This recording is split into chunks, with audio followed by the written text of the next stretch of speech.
Another episode of 30 NSG. On today's show, we're going to be talking about Black Myth Wukong. Is it Wukong or Wukong? I think it's Wukong, right? Wukong. Black Myth Wukong. We're going to talk about how it's dethroned basically everything off of Steam. It's now one of the, if not the top selling single-player game on Steam. We're going to talk about the performance issues or non-performance issues. We're going to have a video of people playing it on PlayStation 5, showing you the difference between quality, balance, and performance. So those of you that are interested in the game, you can see that for yourself before you purchase the game because of all the hype that's behind it.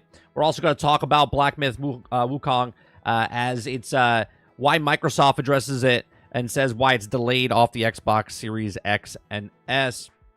And then I'll give you my thoughts on that. We're also going to watch a video from David Jaffe talking to Michael Packner about Gamepass gets no marketing and why so. So we're going to watch that as well. And then afterwards, we're going to talk about a Deadline article that says the Acolyte canceled, no Season 2 for Disney Plus Star Wars series. And we'll laugh about that when we get there. If we have time, we'll talk about other things as well. If you guys like what I do here, we do this Monday through Thursday, Monday through Thursday mornings from 10 o'clock in the morning till about noon Eastern. Hit that like button, hit that subscribe button. If you'd like to go above and beyond that, become a member as little as $5. We are doing an extra show today. I'll probably run this to about 12:30 because I thought it was going to be, I was going to run this to 1 and then start the next one at 2. But we're going to stop at around 12:30, 12:45. Going to go eat lunch, and then we'll make a separate stream for Gamescom starting at 1:30 as the pre-show, and then we'll talk about that as well today. So here we go. How's everyone doing? What's going on, Travis? What's going on, Roadkill? What's going on, Jason? Stealth Gaming. How is there anyone? Drummerman? I don't know why I say Drummerman. No, it's Drumman.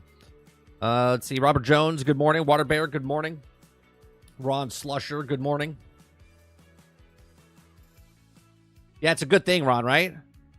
It's a good thing. So glad that Wukong is delayed on Xbox. I'd be able to focus on my backlog of Redfall and Peppa Pig. Yeah. So, let's start off by showing you Black Myth Wukong. I keep saying Wukong. What's going on, Chris? Let's start off. Black Myth Wukong crushes Elden Ring and Cyberpunk 2077's all-time player count records on Steam with 1.2 million and counting. Now, that was 9 hours ago.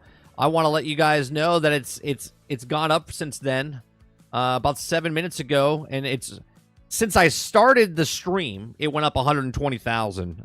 Just to let you guys know, but it's at 2.2 million. So it says sure did take long, but that the most wishlist game on Steam is now the most played game on Steam, going by current players. As of writing this, less than 2 hours after launch, more than 1.2 million, which is now 2.2 million, people are playing single-player action RPG, Black Myth Wukong. Now rocketing into the Hall of Fame of all-time record Steam launch. Okay, it's already easily surpassing an elite list of powerhouse games, including Hogwarts Legacy at 879,000, Elden Ring at 953,000, and Cyberpunk 2077 at 1.5, or actually 0.5 million, all according to SteamDB. Now, next to its sights of Dota 2, okay, which is probably passed by the time the article takes across the internet, the bigger question is whether Black Myth can take down the concurrent number of PUBG and Palworld, which has set the record on January 2018 and January 2024, respectively at 3.26 million and 2.1 million. Well, see you later, Palworld. It surpassed that. Black Myth passed that with 2.2 already this morning, and it's going to close in on PUBG, which is pretty crazy since it's a single-player game.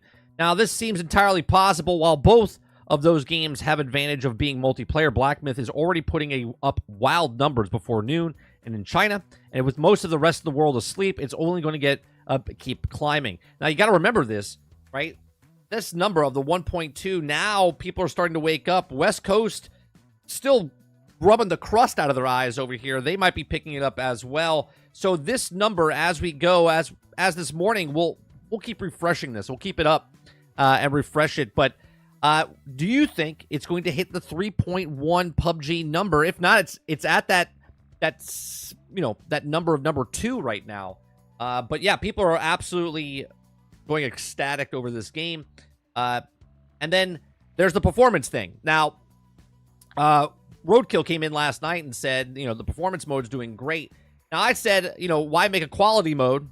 Okay, I mean, play the game how you want, but why make a quality mode if quality mode is not very good? Now, balance and performance seem much better, okay?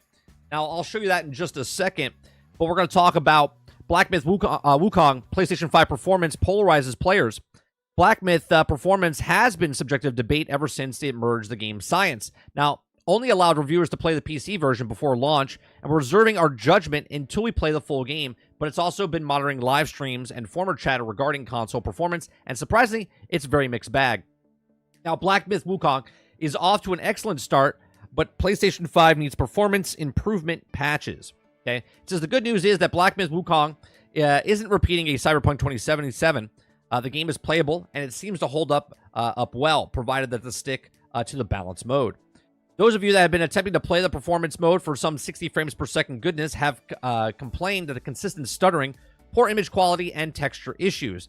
Now, the quality mode offers 30 to 35 frames per second, where balance mode does up to 45 frames per second, and the general consensus is that the performance mode isn't the best way to play right now.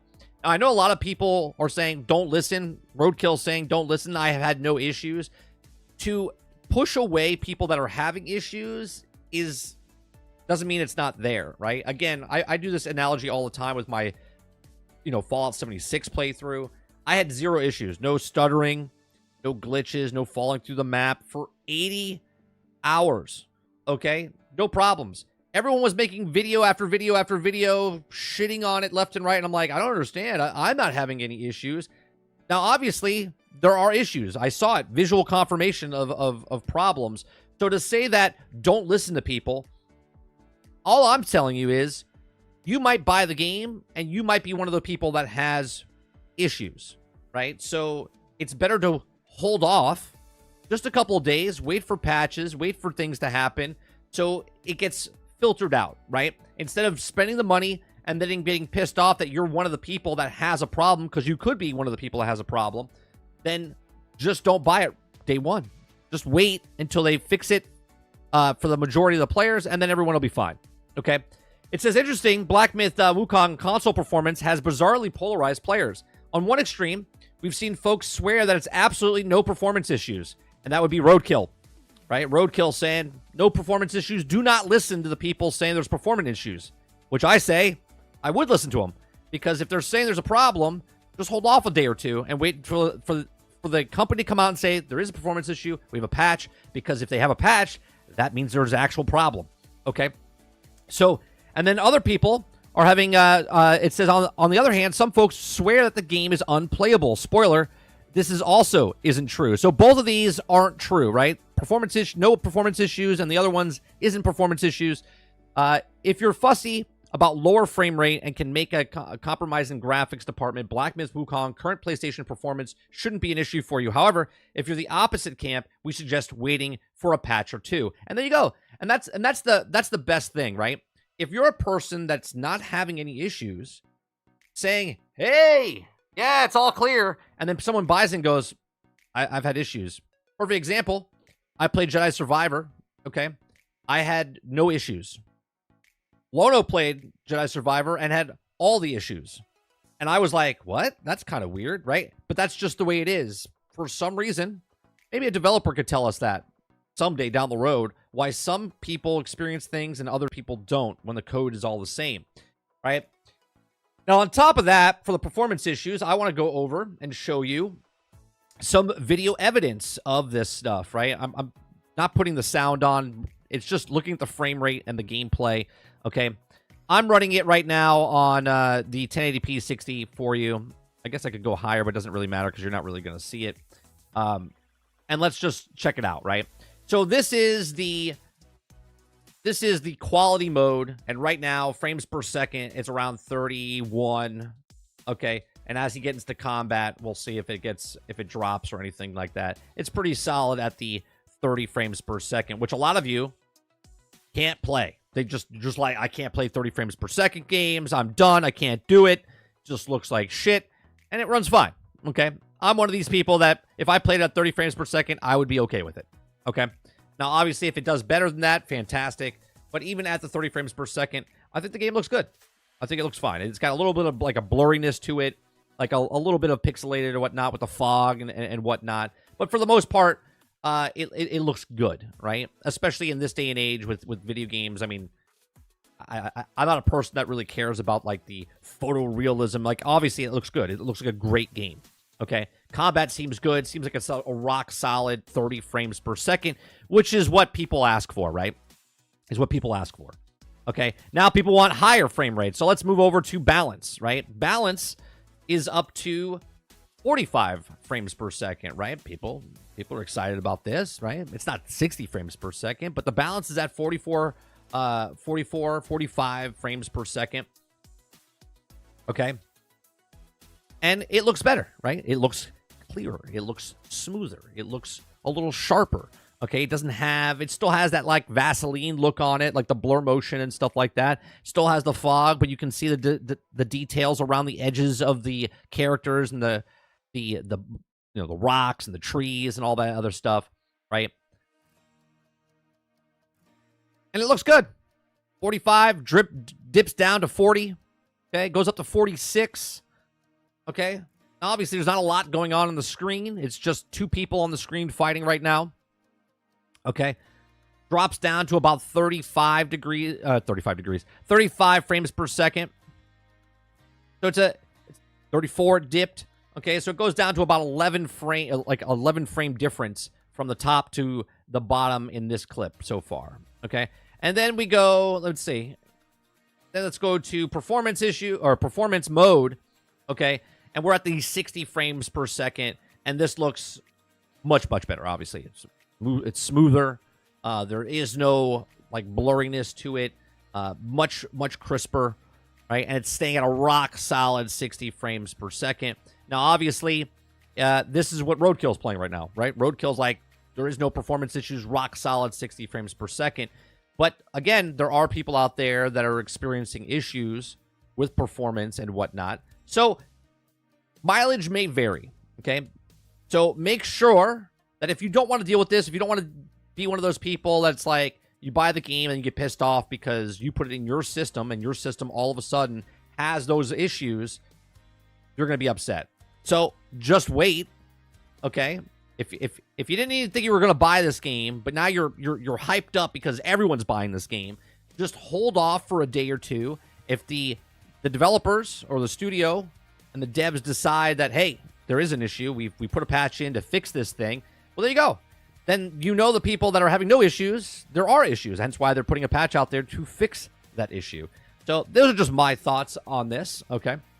I think it's fair to say that you might have issues, you might not have issues, but overall, the game is rock solid. So it's getting scored in the mid-80s, okay? People are having a blast with the gameplay. Some people are enjoying the story, okay? Why isn't this happening right now on Xbox? And Xbox is telling you why. Now, I'll give you my thoughts in a second, but Microsoft addressed why Black Myth Wukong, okay, or Wukong, I'll keep doing it. It's like Ubisoft, Wukong, delay on Xbox Series X. Microsoft has just addressed the Black Myth series on the Series X and Series S, issue brief statement on a matter on Friday. He says, quote, "We're excited for the launch of Black Myth on Xbox Series X and S, and also working with the game science to bring the game to the platforms on Microsoft spokesperson said in the statement. First reported by Windows Central and also obtained by IGN. But we can't comment on the deals made by our partnerships with other platform holders, but it remains focused on making Xbox best platform for gamers, and great games are at center of that." That's just PR bullshit. Just move on with the actual thing. Okay. Back at the Game Awards 2023, developer Game Science announced that August 20th, 2024 release date for Black Myth on the PlayStation 5, Xbox Series S and X, and PC. And earlier this month, however, the Summer Game Fest trailer omitted the mention of the Xbox Series X and S. Now, in frequently asked questions, Game Science confirmed that Black Myth Wukong, released on Xbox Series X and S, would indeed come after August 20th launch on PlayStation 5 and PC at that time. Now, Game Science pointed out to optimization on Xbox has a reason for delay. Now, I'm going to put a pause there for a second, and a lot of people could say, well, it's because of the Series X, because it's the Series S, right? Or I should say because of the Series S, because of what we call the potato. Now, obviously, that'll never be proven, but it does seem a little strange that games like Baldur's Gate 3 came out just a little bit later, that this game's coming out just a little bit later. But I'm also going to say this with these two examples that I've done. Now, even though Larian Studios is a bigger company, okay, Game Science is anywhere between 50 and 200 employees, right? At least compared on their LinkedIn account or whatever. Now, the question is it because of optimization because of the Series S and X, or, just putting this out here, is it because PlayStation is double, if not triple, the sales of the Xbox consoles out there? Now, for small studios, or independent studios, I should say, not small studios, but independent studios, they need to focus on one thing. One, they know they're doing PC because there's 1.5 billion of them out there, 2 billion of them out there. So they know they're going for that for those types of games. Then they also know that if they go to console, they got to pick. If they had to choose between one console or the other, you're probably going to pick the console that has the most reach possible, because as a business, you want to make as much money as possible. So people could say it's because of the Xbox Series S and X, but I believe it's because they're looking at it as a studio going, well, we don't have the manpower to make these best quality across the board on both these things at the same time. So let's focus on the one that has the most, okay, which would be the PlayStation at 60 million units out there. And they focused on that. Hence why it came out on PC. Larian Studios put Baldur's Gate 3 on PlayStation and PC first, and then it came out on Xbox later. I think that's what this Game Science is doing here as well. I think they looked at it and said, yeah, we can get it working, but if we spread our team out, you know, over the SX and PlayStation 5 and the PC, we're not going to be able to do it. So let's just focus on the two big consoles or platforms, per se, and they did that way. Okay, so it says we're currently optimizing the Xbox Series XX version to meet the quality standards, so we won't release simultaneously with the other platforms. The developer wrote, we apologize for the delay, and we aim to minimize and wait for the Xbox users, and will be announced the release date as soon as it meets our quality standards. Regardless of the rumors swirling, the Game Science might have exclusively deal with Sony, and with Microsoft's statement seems vaguely addressed, IGN has reached out to Sony for comment. It says, we can't, well, we already read that. It says, we're still waiting to see Xbox X or S release date, but in the meantime, IGN got to spend a couple of hours with Souls-like, which is not really a Souls-like, which is impressive. IGN's Mitchell Saltzman. And stunningly gorgeous, the animation is incredibly fluid, and it's steep in rich Chinese culture. There's also just something immensely satisfying about playing as a Monkey King and beating up all sorts of mythical creatures in a giant extendable staff. Game Science also has still, though not responded to a previous report, numerous, that's I hate when they put that stuff in there. They're just adding shit, but it has nothing to do with the game. So that's what's happening with Black Myth Wukong this morning. Wukong. God damn it. I keep messing it up, chat. Wukong. Okay. So there you go. 18 minutes ago. Let's see if it updates it. It's at 2.223. We'll check in later in the show. But now over to you guys in the live chat. Are you playing Black Myth right now? Are you enjoying it? Are you having issues? Are you not having issues? Let me know in the live chat. Let's have a little conversation of Black Myth. And also, do you think it is delayed on Xbox because they just can't get it running on the S? Or do you think it's because of the studio being a little smaller and moving towards those bigger consoles or bigger marketplace than Xbox itself? Let me know in the comment section down below. If you like what I do here, please make sure you share, like, subscribe. And if you like it, check out some of our other videos. Thanks for watching. Yeah, I know it's Kong, like King Kong, Travis. It's just my brain is not picking it up what my brain is putting down. It just keeps messing up.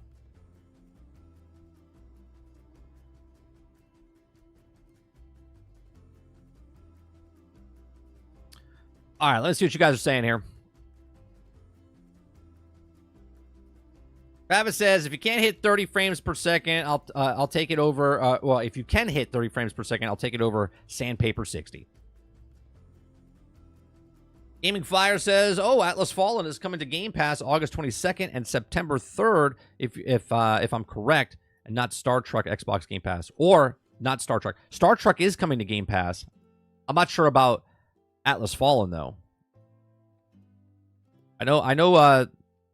Star Trek is coming to Game Pass." Jason says, "Performance mode. Is it for me? I think it's supposed to be. It is for me." All right. I can't say Wukong, you know, whatever. Neutralizer says, "Do they have footage of the scenes with lots of particle effects?" No, the video that I have, it just shows that same fight scene with the frames per second from balanced quality and performance.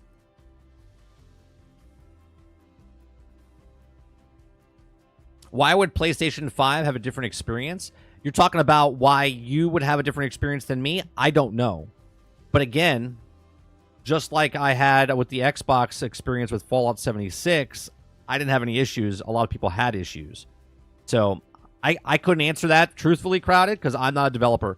So I'm baffled myself why some consoles are struggling and other consoles aren't. Same console, just different. It doesn't make any sense to me personally, but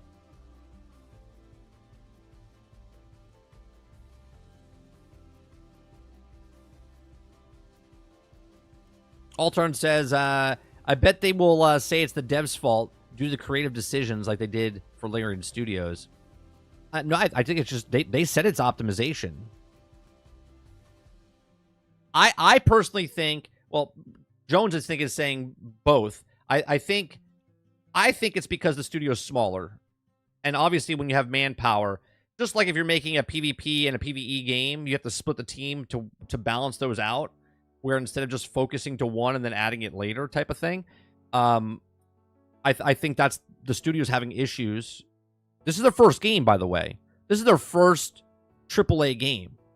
Okay, not their first game. They made other games on mobile devices, but Game Science, this is their first full-fledged game on console. Okay? And this is very ambitious, and I think they might have, didn't want to overbite too much, so they said, all right, what do we do? And again, as a business, you want to get your money, you want to make as much money as possible, but you also want to have a good quality. And I think they did the right choice by putting it on PC, obviously 2.2 million, right? And then also on PlayStation.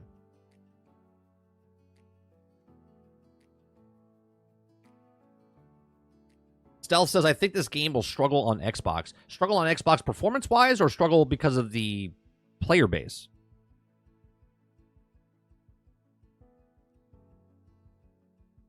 Go on, Kylo.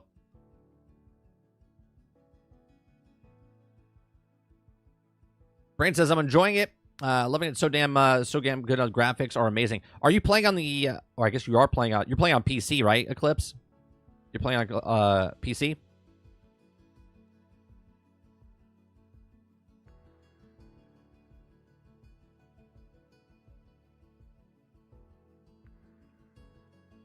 It's because they have downgraded for the Series S. Anyone saying otherwise is factually wrong. Well, no, you're actually factually wrong because there's no actual facts of what you're saying, right? So that is factually wrong, right? You could speculate just like I'm speculating that it's because of the team size, and saying that they're putting it more towards, right, of the PC base and the PlayStation base, because those are the two largest markets, right? At least I have some substance there. But it's still speculation. I can't say it's fact. Like you're saying, it's because of downsizing on the S. Jack says, "Runs great on the PlayStation 5 with performance mode. Really enjoying it. Notice a little stutter with the cutscenes, but that's it so far."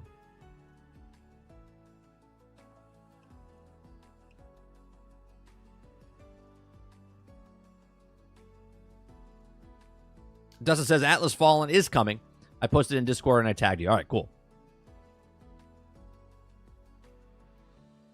Waterbear says, 30, "I think we get any special drops today at Gamescom. I know Season 1, the first Descendant drops August 29th. Can't wait." Yeah, I think they announced some things today, for sure. I think not only does Marvel Rivals, because they're having a separate show, I think they're going to announce more characters, but I also think that they're opening it back up, and I think this is the guillotine for Concord. Okay, because Concord comes out, what, 2 days from now? The 23rd? 3 days from now? Okay. And I think Marvel Rivals, even though they're in early access, I think they drop another open beta type of thing just to keep the flame going.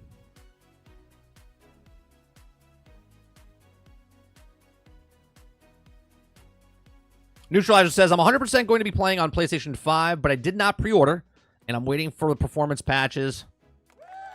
I'm going to give you a round of applause, Neutralizer. You just did a smart move, right? You can still play it. You're still going to have fun, but wait for that performance patch. And you didn't pre-order.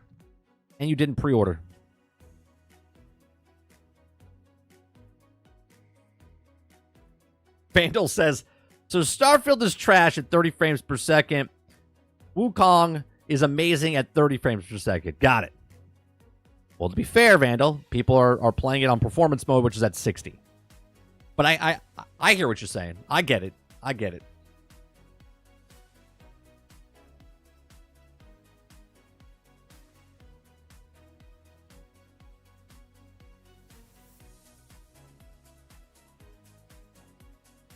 Let me see what else you guys are saying here. Ron Slusher says, King Kong, Donkey Kong, Wukong all needs to make a game called Battle of the Kongs. I love it. Sarge says, it's 2024. It's the 9th generation consoles. Why would any of you be excited for 30 frames per second? Jesus Christmas. It should be 60 frames on console. You know it. I know it. The entire industry knows it. I feel like I should read that again. I feel like that, right? I think Sarge really wants me to... Consoles! You know it! I know it! The entire industry knows it! I think that's what the way Sarge wanted me to say it.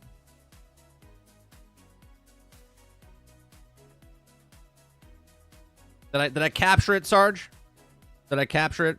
I think I captured it, right?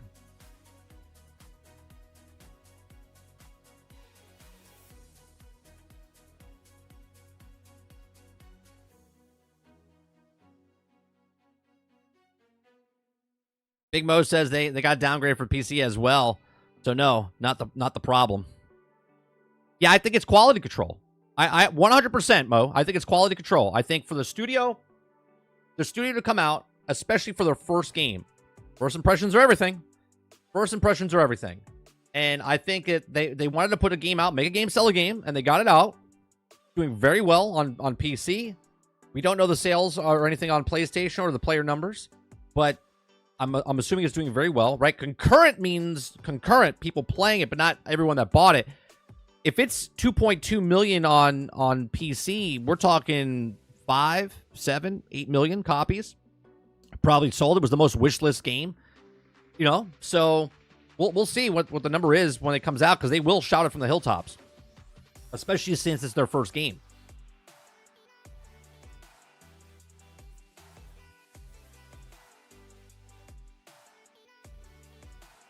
Kylo says, I'm taking a week off for work for Concord. Man, that's dedication, Kylo.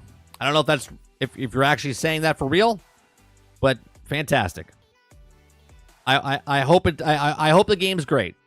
I hope the game's great for you. I think the $40 price tag says otherwise, but we'll see.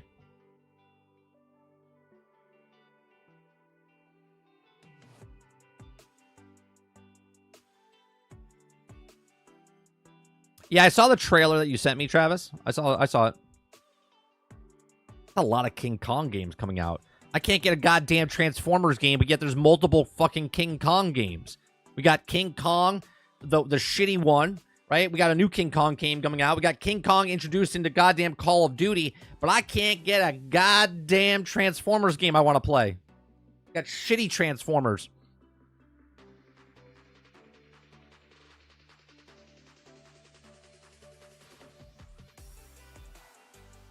Lazy devs, basically. Are you calling the gaming science lazy devs, Vandal? I don't know if it's lazy devs. I think it's a smart business move. It's not like they're canceling Black Myth for Xbox. They're literally doing what they can. I think it's a smart business move.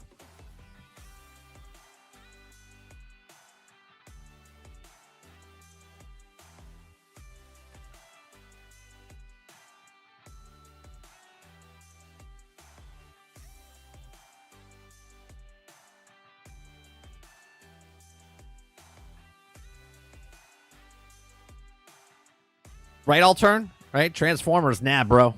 Here, take another shitty Star Wars show and enjoy it. Yeah. Tastes so good.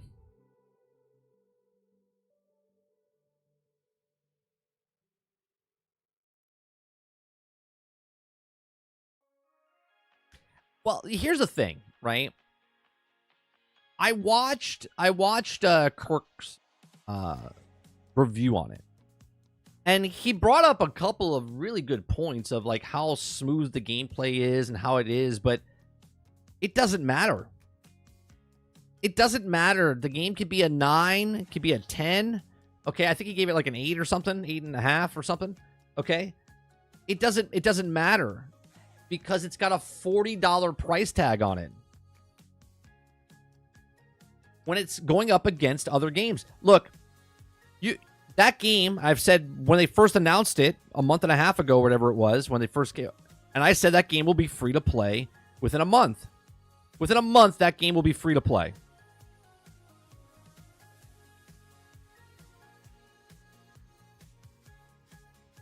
They put it on PlayStation Plus.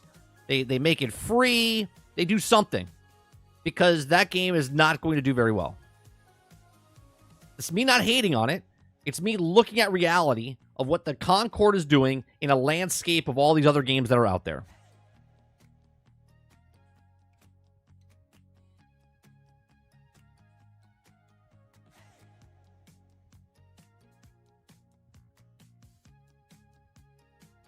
Smart business moves, lazy devs, tomatoes, tomatoes. Nope, not the same, but okay. That's good, Vandal. Not the same.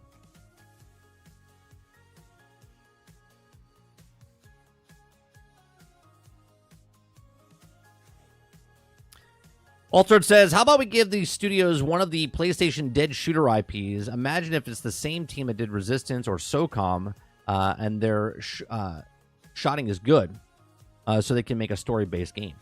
Yeah, it's weird how they decided to take a new IP and try to shove it out there. And we've seen that with like Atlas Fallens and other things and Flintlock and all these other things. New IPs are hard to come by. Good IPs, right? There are ones out there that make it, but lots of them don't make it. You would think they would take an IP that was successful and then remake it, not remake it like a remake, but like re-put it into the industry and make a new game based on that IP.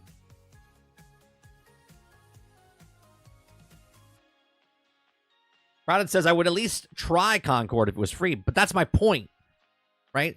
Here's the thing. It was a closed beta, people that pre-ordered it, okay? People that pre-ordered it could get into the beta. Well, you know why they opened it up to everybody else? Nobody pre-ordered it. I know it's crazy.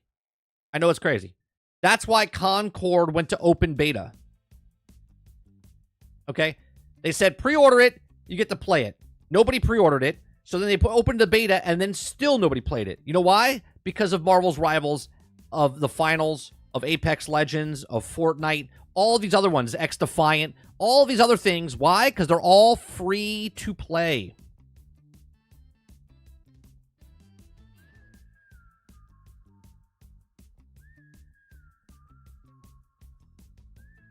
Kyle says, why would Xbox players buy a game when they know that it'll be on Game Pass eventually? This is what they pay $15, $20 a month for. Well, there's certain games, I think. I think if you're an Xbox fan, to think that every game's coming to Game Pass is a little ridiculous, right? Obviously, the first-party titles are coming to Game Pass. Couple third-party, like, day and date drop, right? But to think that every game that comes out is like, it'll be on Game Pass. I guess, like, a year or two down the road, sure.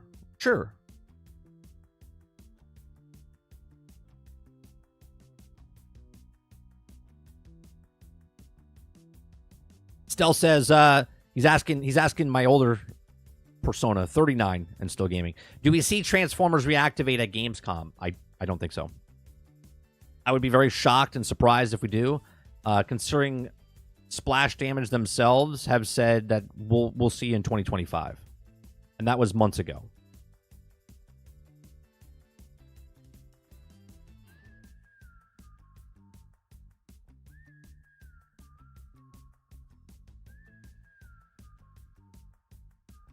Garrett says Concord was already being made when they bought the studio. Maybe after that they'll put the fireworks onto one of those IPs. Perhaps. Perhaps.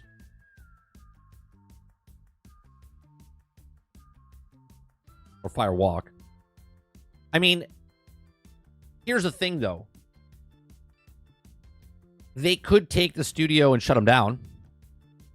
They could take the studio and merge them into another studio. They could give the studio an IP to work on. Any of these things could happen. I don't think they're going to close them down. Let me just put that out there. I don't think they're going to close it down. I think the game quality looks great. Say what you want about the DEI, SBI type stuff. The character models aren't the best. The gameplay looks smooth, but then again, it just looks generic. And you have to make it stick out amongst everybody else. And the only thing it's sticking out on is that it's $40, not because of the gameplay. You see what I'm saying? It's sticking out because of the cost up front for $40 in a realm of games that are the exact same type of games that are free to play. So instead of making it stick out because of the gameplay or anything else, it's being stuck out because of the price of the game.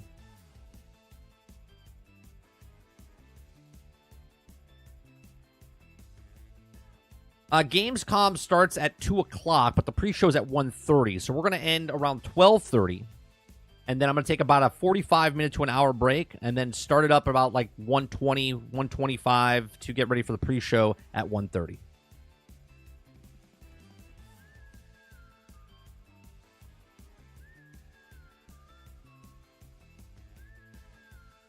Altern says 30. Just look at Mo. He's literally waiting for every game to come to Game Pass. Sure. And he's got plenty of games to play, right? He's got plenty of games to play. But to think that every game comes to Game Pass, you know.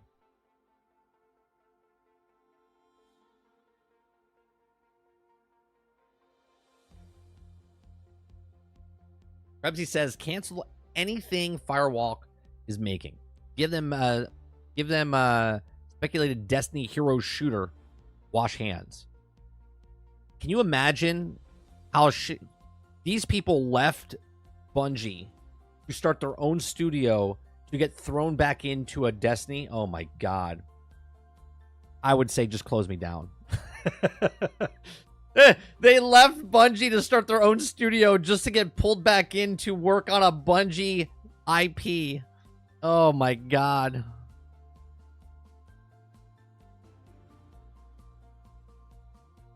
Kenneth Brinkley says, for Starfield, Black Ops 6, Age of Mythology, I didn't buy the game, but I did buy an upgrade option. Oh, for Game Pass is what you're talking about. What do you think about Indiana Jones coming to PlayStation 5 mid-2025? I mean, I'm not surprised, Crowded. I'm one of the few content creators that has said this from the hilltops, that it'll be an exclusive for a time being on Xbox, and then it will go to other platforms. At that point, who cares? Who cares if I play Indiana Jones? If I'm an Xbox owner, which I am, I have Game Pass Ultimate, which I do, I get to play Indiana Jones in December, November, December, and then if they get it in July or next December, why do I care? I don't care, right? So it makes perfect sense to take the games because businesses want to make money. Not only can they make the money on this platform, but they can make money on the other platforms as well. Everyone's like, Xbox is dead. They're going to go third party. All of them are doing the same thing. Every single company will do the same thing. In some way, shape, or form, they will get their IPs, if their games, their whatever, to make money in other avenues.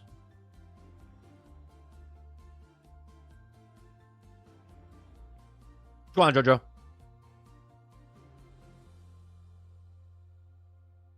Gabby says, Firewall has ex-Bungie devs. Bungie is hurting a lot of projects in development and could use a support studio, in my opinion. It's a no-brainer. I think they would hate it. The ex-Bungie devs that left Bungie because they didn't like Bungie are now back into the same studio. They left and they got pulled back in, and now they're going to get forced to work on Bungie stuff. That would be bad for them. Those developers, anyway.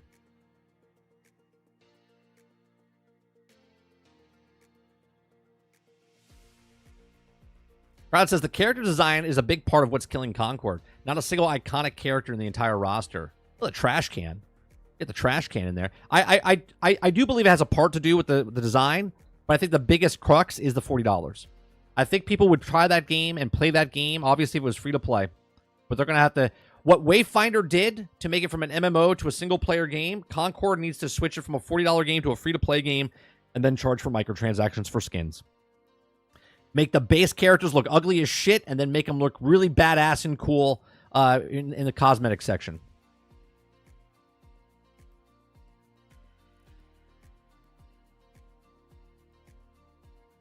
Kylo says, plenty of games. If I want a game bad enough, I'll buy it. But if not, I'll just wait for it to sale or just hope it goes to Game Pass eventually. Right. Time is on your side, Kylo.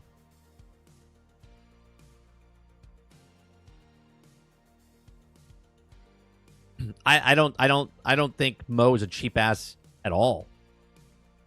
He loves cooking. Have you seen the pictures of steak and food that he makes? I don't think he's a cheap ass at all. I think he's a smart I think he's a smart consumer is what I think Mo is.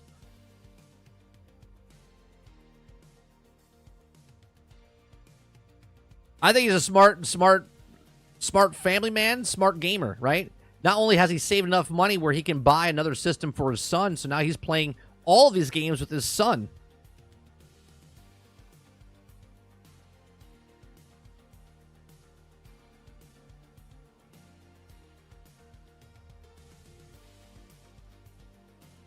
Carlos says the Disney license made it happen in a quicker fashion. I'm sure Blade will be the same way. I don't know. I think it all depends on what type of games they come out. Truly, right? I think it all depends on what type of game it is to come out and go, oh, you know what? It's 6 months, 8 months, 12 months, or never.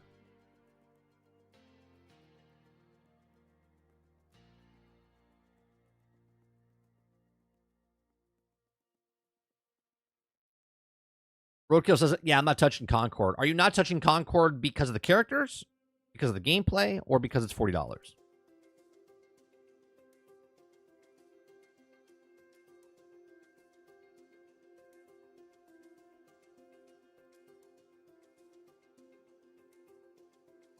They had their opportunity to do what they wanted and shit the bed. Well, no, I think they did what they wanted to do. If you're talking about Firewalk, right? They left the studio, made their game, and then got purchased by Sony. I just think it's funny that they left Bungie, try to make their own game, and then what you're suggesting is they get thrown back into a Bungie IP. I just think that's fucking hilarious, right? The people that left the studio because they didn't want to work for Bungie anymore, then made their own studio, got bought by the studio that bought Bungie and them, and now puts them back onto Bungie. That, to me, is just fucking destiny. Ha! You see how I did there? You see what I did there?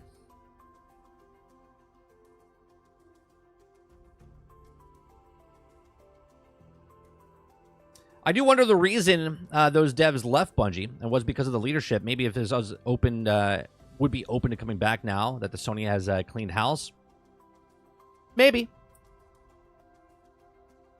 I don't know. You ever lived at home and then you moved out on your own, and then something happened where you had to move back in your house? You're eating a little bit of humble pie, aren't you?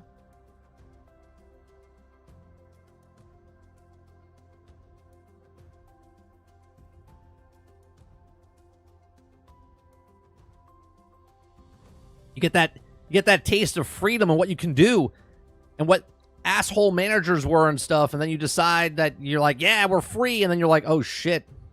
It's like 7 degrees to Kevin Bacon. You're closer than you thought.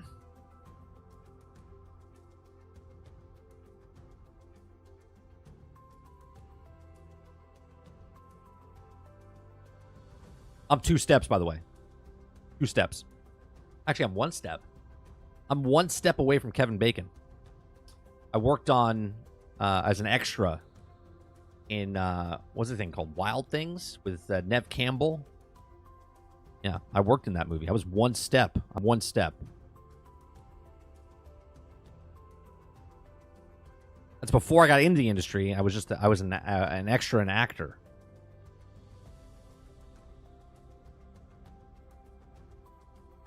Jaffe says, Jaffe had a great idea on Lono's stream yesterday. Put all iconic characters in Concord from PlayStation, like Sly Cooper, Jack, and Daxter, and skins, and make it free. Oh, that's good. That's good. I didn't watch that yesterday, but that's a good idea. Yeah, take the game, swap it up, and make it a PlayStation hero shooter, okay, where you're bringing, like, Kratos and, like, all the characters from all the different IPs and bring them into that world where you still have the Concord people, right? Put a portal in it, make it like a multiverses. It starts bringing in other characters from all the other games. Make it free to play. Boom, done. Good idea. I don't know if he said all that, but I'll add to it. There you go.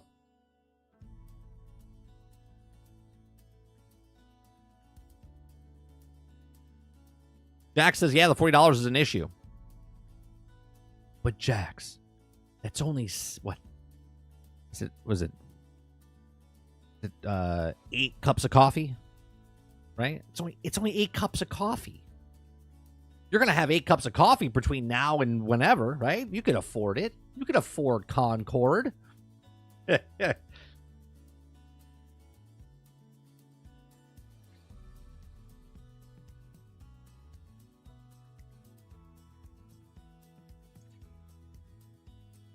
Kevin's Bacon's Bacon, I would buy it. You know, I don't know if he does that, but that seems like that's what Bacon should do. Kevin Bacon should make a bacon farm and then sell it Kevin's Bacon's Bacon. Ron, I don't know. You should try to call him up and try to make a deal with him, because that would sell. Kevin Bacon's Bacon.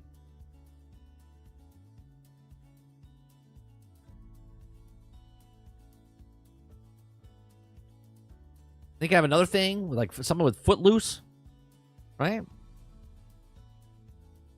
Footloose Bacon. Kevin Bacon's Footloose Bacon.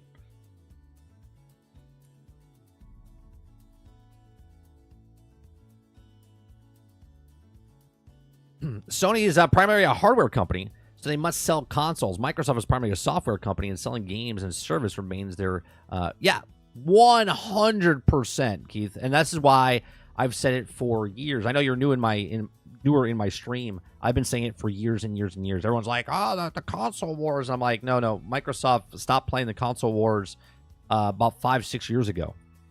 Now everyone else is starting to understand what they're doing.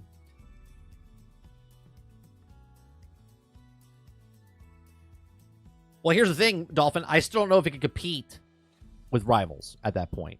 Because then let's just say they do what Jaffe said yesterday, where they make it into that free-to-play game. Now you're taking Concord and putting it on the same playing field as every other game out there, right? You're putting it on the same playing field. Let's just say it's a really good game, right? Smooth gameplay, whatnot, okay? Now you have all the other games out there. They're all free-to-play. And what is the difference now? Well, Overwatch has been out for so long. You know the characters. You kind of adapted to those characters. Apex has been out a couple years. You know those characters. You like those characters. X-Defiant now is here. Brand new characters and whatnot. They're doing the Ubisoft stuff, right? X-Defiant brings in characters from the Ubisoft franchises within there. So they're already doing that, right? If I'm not mistaken. I don't play X-Defiant myself. Okay. Then Marvel Rivals comes in, and that's a free-to-play game. Okay, so now let's just take the new free-to-play games. You got the Finals, you got X-Defiant, you got Marvel Rivals, and then you have Concord. You just got the four games that are coming out right now that are all free-to-play games if Concord goes free-to-play. Now you have Marvel Rivals with it's Marvel, right? Been around for 80 years. We all know the characters. You already have that built-in story because you know that Storm and Black Panther and Wolverine and Captain America. And you already know the stories between these, so you like those characters, okay?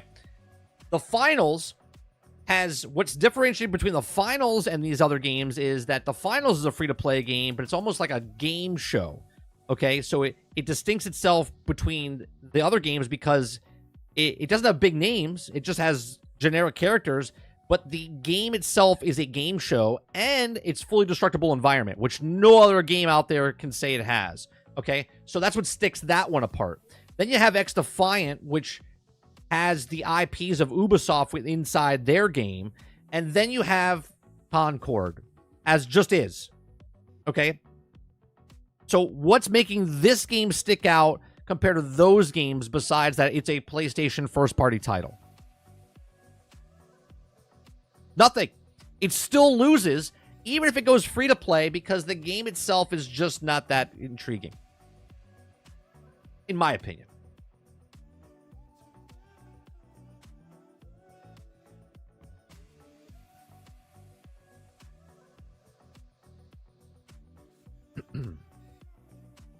Kevin Bacon would acquire a PSN account to order.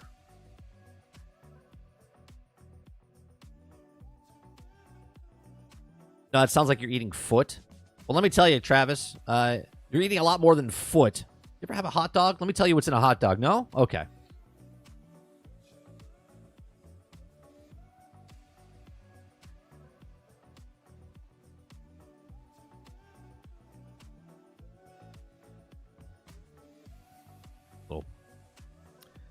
Put a little relish, peppers and onions on there.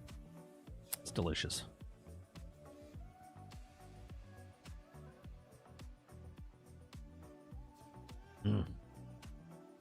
Yeah, nothing beats a street dog.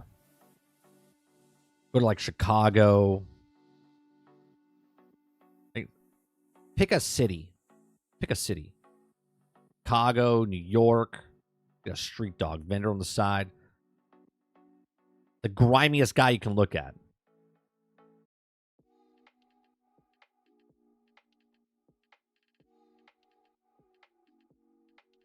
You look shady. I'm going to buy a hot dog from you.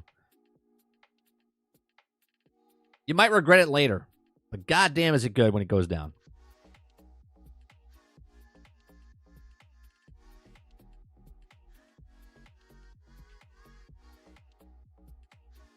Kylo says street sausage, though, outside of Fenway Park. I know. I had one a couple weeks ago. So good.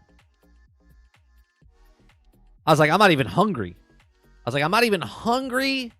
And I need to stop and get one.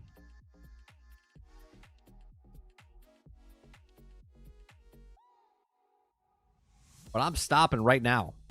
And I need to eat this. Now I feel like I'm part of the city.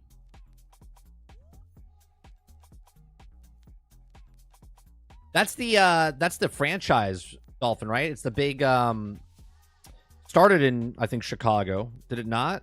And then he opened up a bunch of different like it looks like a 50s diner type of thing. They're good. They have good burgers and stuff. They opened up 2 locations by us over here.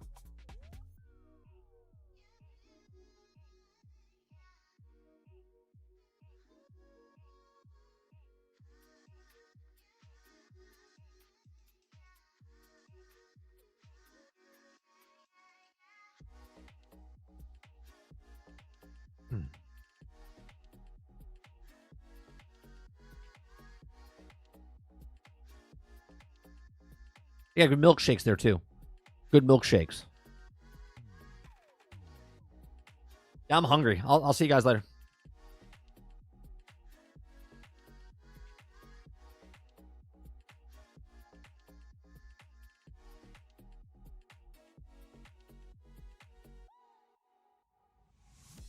All right. Next story I want to talk about. Joey Chestnut hot dog game. It's so random. Ron's like, we need a hot dog eating simulator. Kyle's like, yeah, Joey Chestnut. Didn't he get arrested or something recently? Disqualified, arrested, something happened to Joey Chestnut. Yeah, we have 2 locations, at least up here in the Central Florida area. I think we might have 3. We definitely have 2, though. God, just thinking about a hot dog, I'm burping.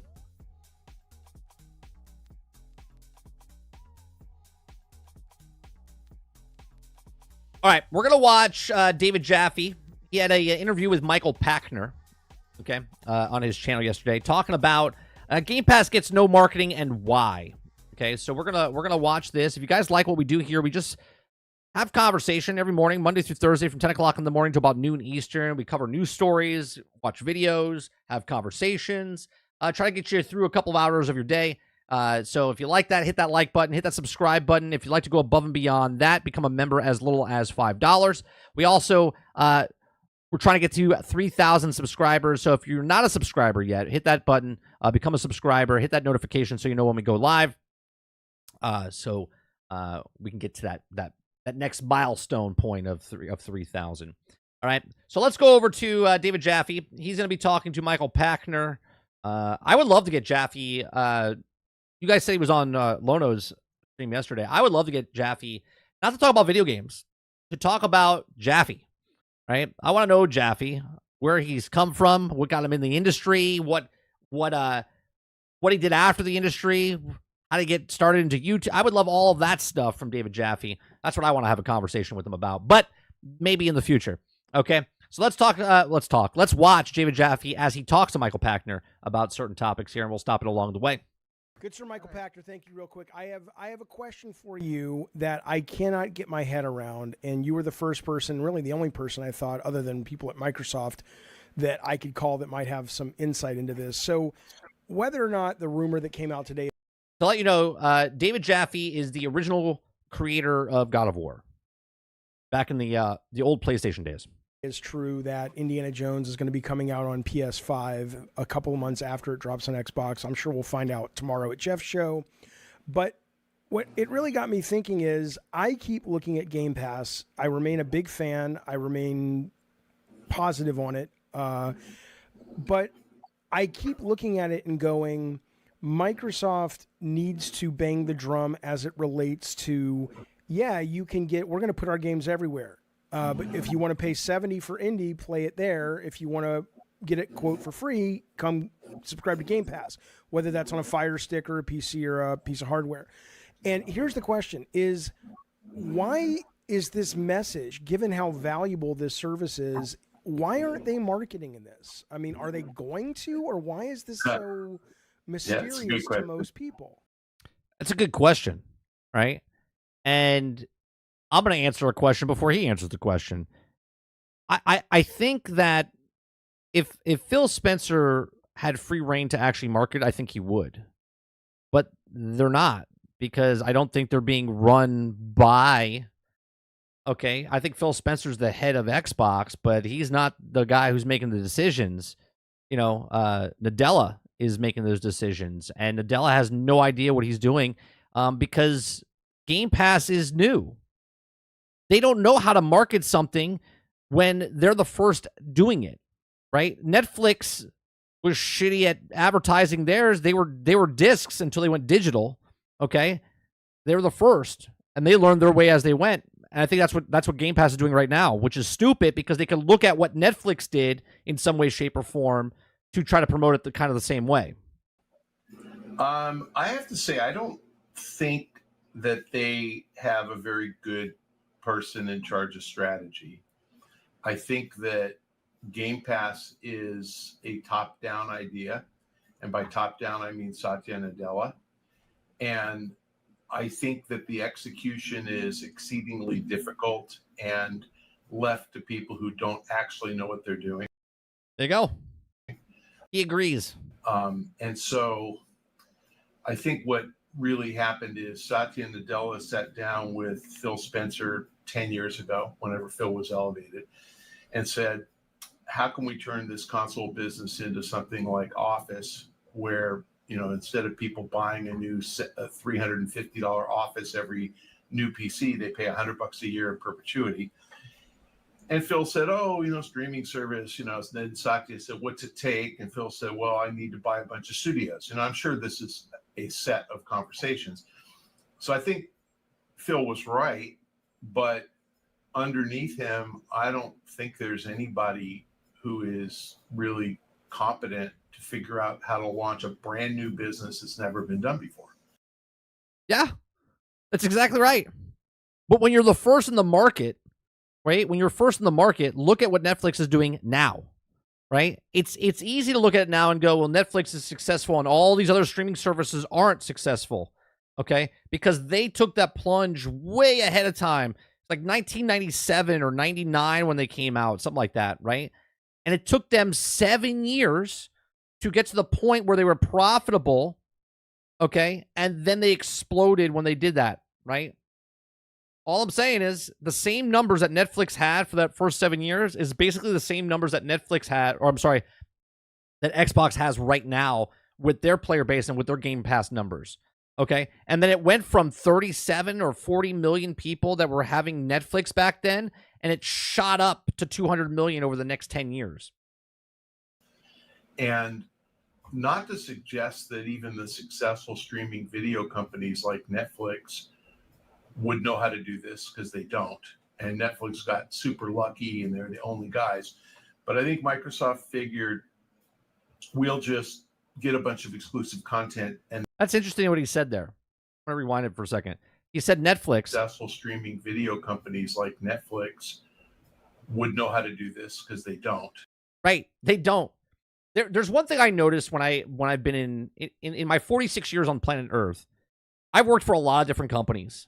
I've worked for a lot of different people. I've worked for a lot of people that don't know shit about the thing that they're running, but for some reason it's successful. Okay?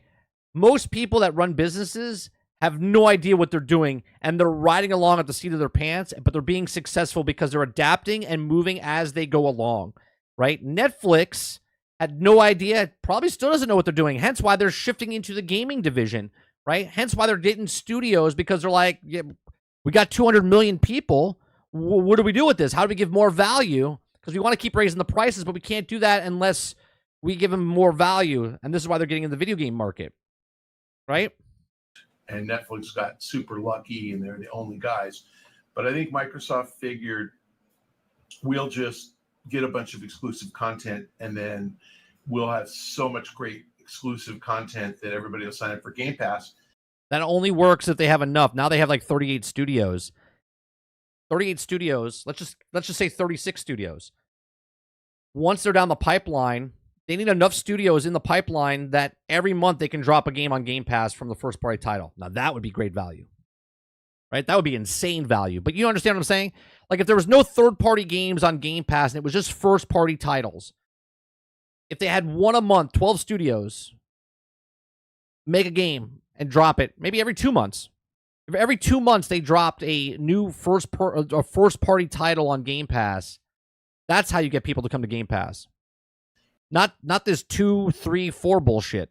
And it never occurred to them that the various country regulators would kind of insert themselves in the process, and that Sony would be such whiny babies, you know. And again, I don't blame Sony for being whiny babies, but oh my God, you can't buy Activision because they'll take Call of Duty off the PS5, 6, 7. Right.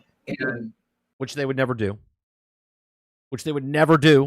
Because they spent $70 billion and they want to make that $70 billion, okay? I shouldn't say never do, but they wouldn't do it until they made their money back of the $70 billion. And even then, at that point, they'll be like, that's a lot of people. That's a lot of people, okay? Oh, give me 1 second. I think someone's at my door. Give me 1 second.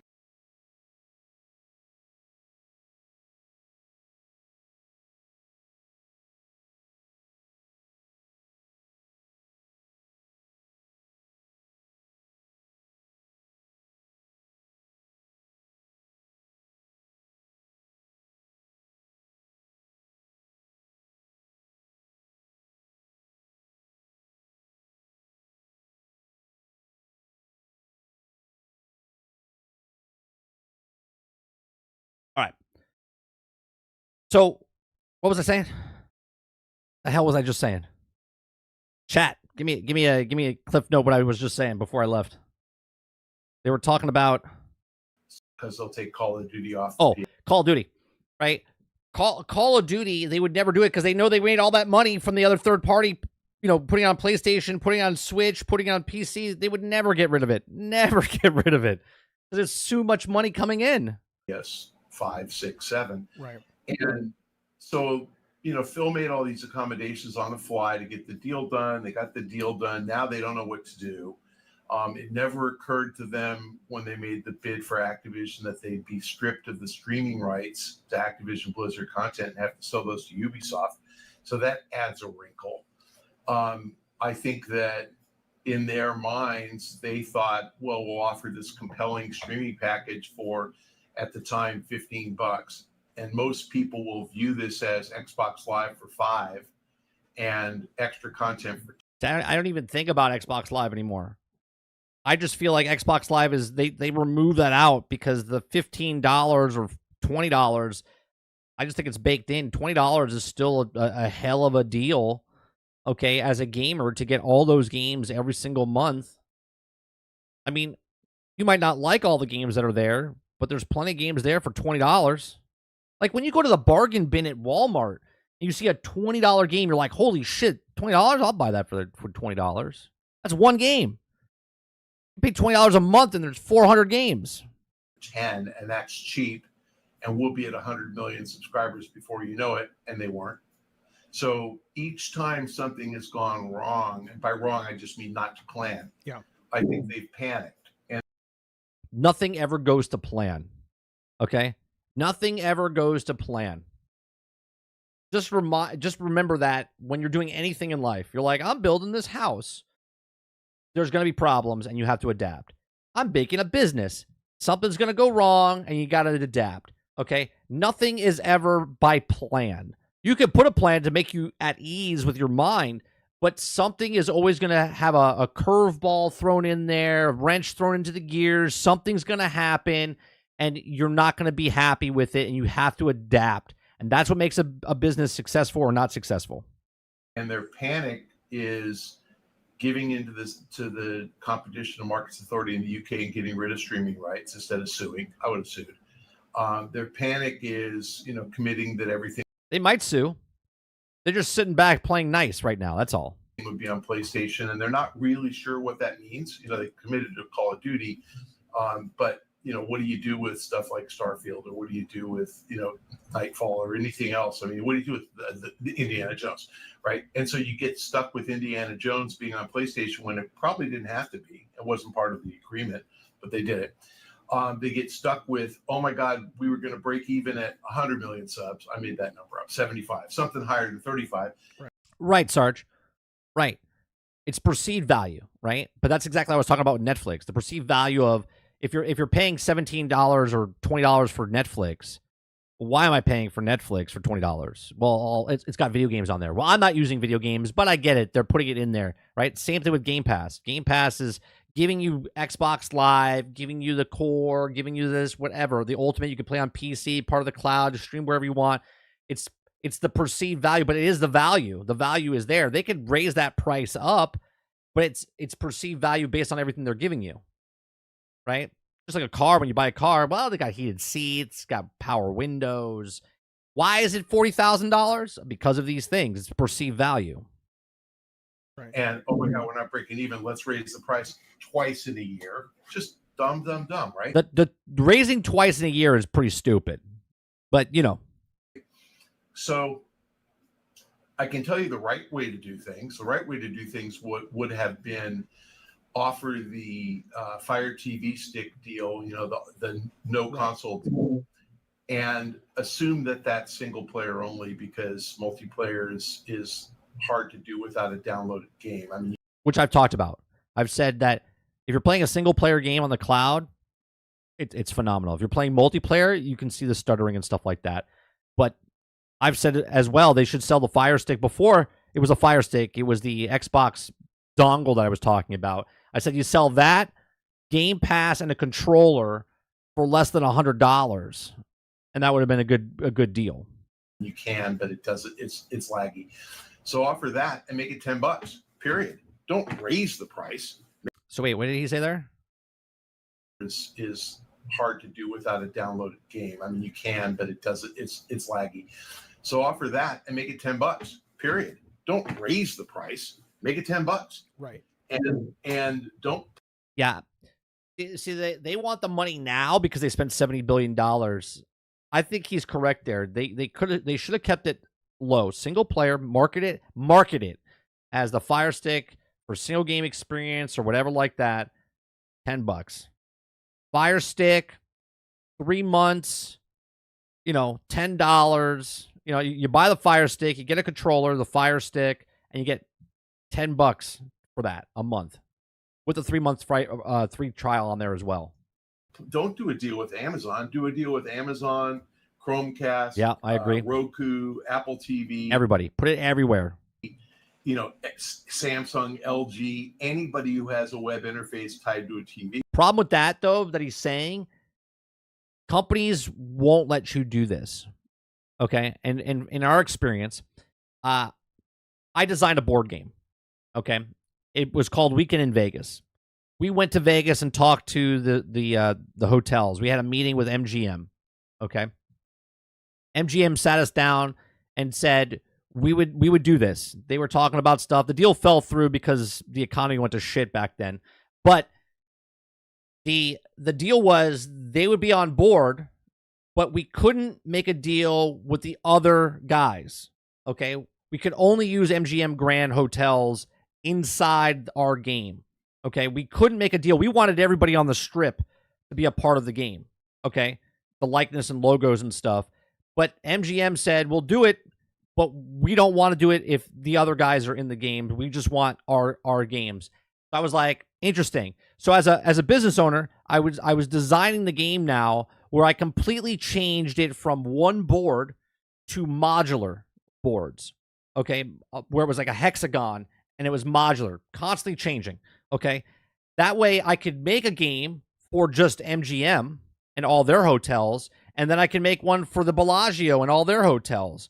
Okay, and that way, you as the consumer, it would be two separate games, but it would be like add-on pack type of stuff, so you could just add it if you wanted to. But we weren't selling it as that. It was the MGM version, and then there was the other version. And that is the problem with games like this, where he says, oh, yeah, you should go everywhere. You should have done LG. You should have done Apple TV. You should have done all this stuff. That doesn't work because they're going to be like, well, we'll do this, but make sure we have exclusive rights for the 6 months, 1 year, 2 years, and that's the deal, right? I'm assuming that that's what happened and why they went with Samsung, the #1 television, and not LG. Okay. So did you legally distinct yeah, so we had hotel brands in there, and then what happened after we had the hotels in there, and then the deal fell through. We made all fake names that were like so instead of like Mandalay Bay, we had Manta Bay. Instead of the the hell was another one? Instead of the Tropicana, we made it the Tropico. We made it separate names that you knew what it was, but it wasn't their name anymore. Right. And bundle it with, if you buy a Roku stick or a Chromecast, we'll give you 6 months free. Forget this 3-month trial bullshit. Like, what? 6 months. I see what he's saying. 3 months gets you a little sample, right? A little sampling of it. 6 months, I think, is too long personally, but hey. What the hell? What's going to happen? Okay, so then why, when you say that you don't think they have anybody there, I mean, there's nobody who's thinking as an outside viewer and someone who's never worked at Microsoft or for Microsoft, I just go, okay, maybe when you're starting, but you guys have been in this business for a long time and you're the biggest company, depending on the day and on the planet, they don't have the resources or the wherewithal to think, like Phil doesn't have the wherewithal to think, hey, I should hire kind of my version of, I don't know who's running Sony marketing now. I'm waiting for the phone to ring. Look, Jeffy, everybody who is successful in business is successful. No, nothing like Monopoly. Because they know how to do their current business exceedingly well. Okay. And everybody that goes broke in business after being successful does so because they don't anticipate the changes that are coming up. There you go. See, you always have to adapt. And if you don't see the future of what your game company is or your company as a whole, you will go bankrupt. You will go under. Okay. So Netflix was DVD by mail. They saw streaming as a... See, I'm so glad he brought this up. Yeah. See, Netflix saw the future and went, let's pivot. Let's go from disc to digital. A threat and an opportunity, and they embraced it. Did Blockbuster see that? Right. Perfect example. Blockbuster didn't see that shit. What about Redbox? Right? I think Redbox made the switch too late. Nope. Did Redbox see that? Actually, yes, but too late. They're Yeah, yeah. Ooh. essentially bankrupt. So, it's the stories that we tell are of the guys who have the vision and see things changing. So I'll give Microsoft a ton of credit. They saw that the console business was going away. They saw the analogy to Netflix, and they said, be like Netflix, right? Yes, that's exactly right. So they said, we need to own content to be like Netflix. And they're doing that. That's their plan. So they're smart enough, but they're not visionary on streaming. But Here's the thing, though. They're smart enough, but they also have nothing coming up their ass. There's nobody else competing with them or what they're doing. Yeah, there's PlayStation Plus and stuff like that, but PlayStation's business model is literally integrated with consoles and physical. That's why they're selling the PlayStation VR. That's why they're selling the Portal. They need that model. That's what they're stuck in. Xbox has freed themselves of the console. You want to play console? Cool. You want to play on PC? Cool. You want to play on the Xbox or the phone or the headset? Whatever. Cool. Okay. So right now they have a lead, but they have a comfortable lead, but they don't have the, like, all of a sudden, if Amazon gets their shit together or Netflix, okay, if Netflix decides that they want to take all their studios and throw them onto a console in some way, shape, or form, I mean, Oxenfree 2, which we played, okay, is on PC and whatnot. Most of the Netflix games are mobile phones, like mobile phone games. But if they could put that on consoles and the games were like better quality games, all of a sudden, now Microsoft, that didn't have competition because they were worried about PlayStation and Nintendo trying to catch up, which they're not. They said they're worried about Google and Amazon and whatnot. But all of a sudden, you have Netflix that's closer than you think about how they can come in and change the landscape of the new industry of video games, right? You look at it now, there's no way you would think that Netflix is like, fucking Netflix, right?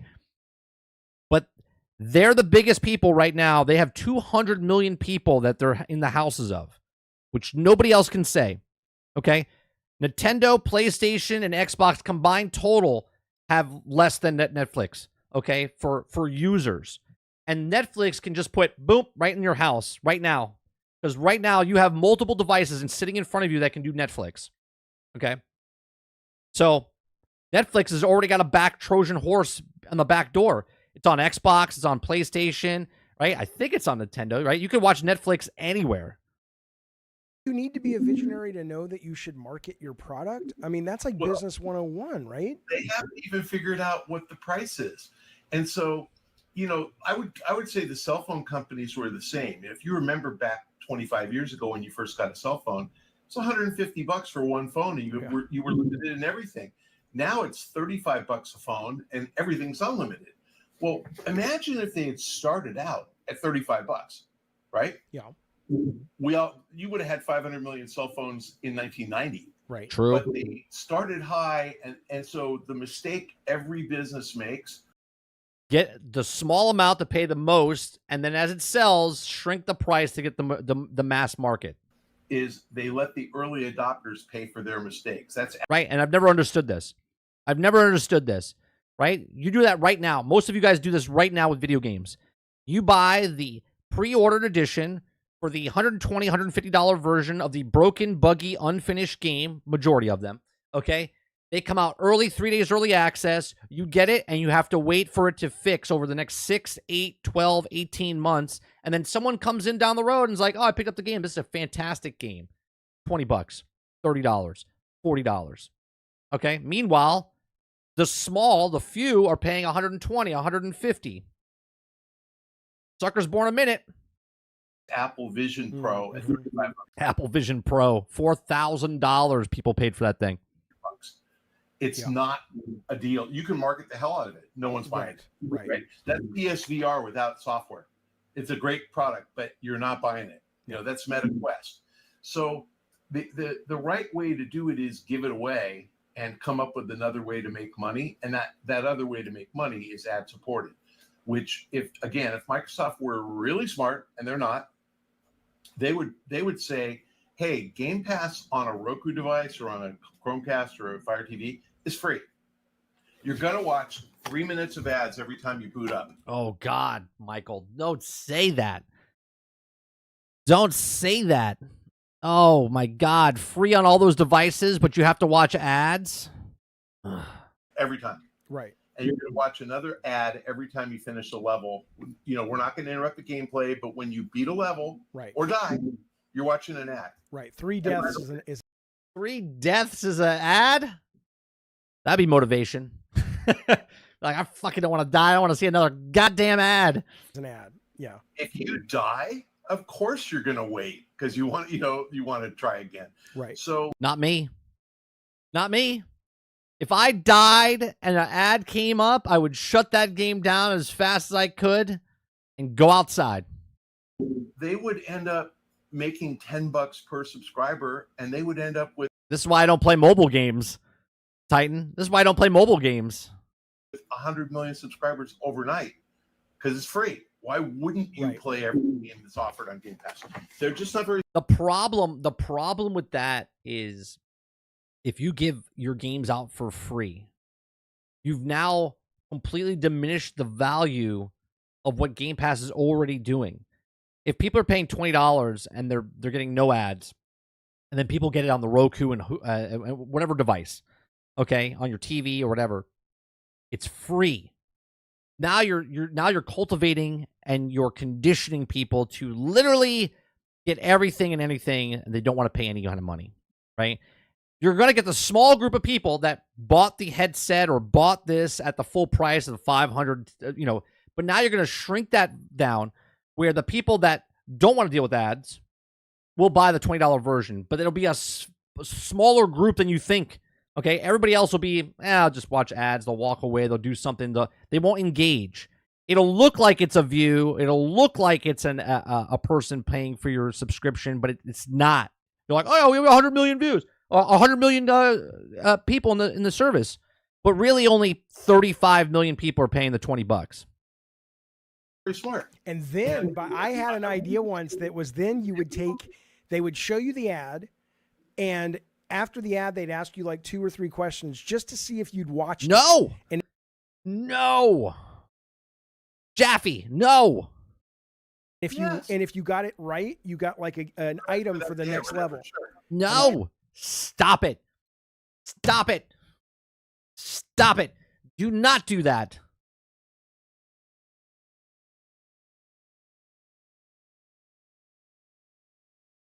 Do not start making game design around ads. Oh my God. What are you talking about, Jaffe? Don't say that.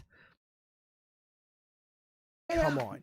But okay, so you're chalking it up to them just not being very smart and not knowing they need to market their groundbreaking product. So then in that sense, are you still as bullish as you always have been on Game Pass? Or is that, I mean, as a product I am, but do you really think it's still going to be the next big thing, given that it's got an amazing lineup for the next 3 or 4 months, assuming the games aren't shit? And no, somebody was telling me the other day they got an Uber with somebody, and the Uber driver, who's a gamer, had no clue what Game Pass was. Yeah, there you go. I think that between Gabbin and Games and my own podcast and all the stuff I write, they know what I think. And so this is not a matter of somebody at Microsoft figuring it out. They will. It's a matter of them having the balls to actually go out up to the boss and say, we're screwing up. Now, but you're doing that now, Water, right? Right? You're doing that right now. You're paying $20, and what they're going to do is, and this is the way the fucking industry is going to work. Are you ready? Are you ready? I'm going to tell you and predict the future. Okay?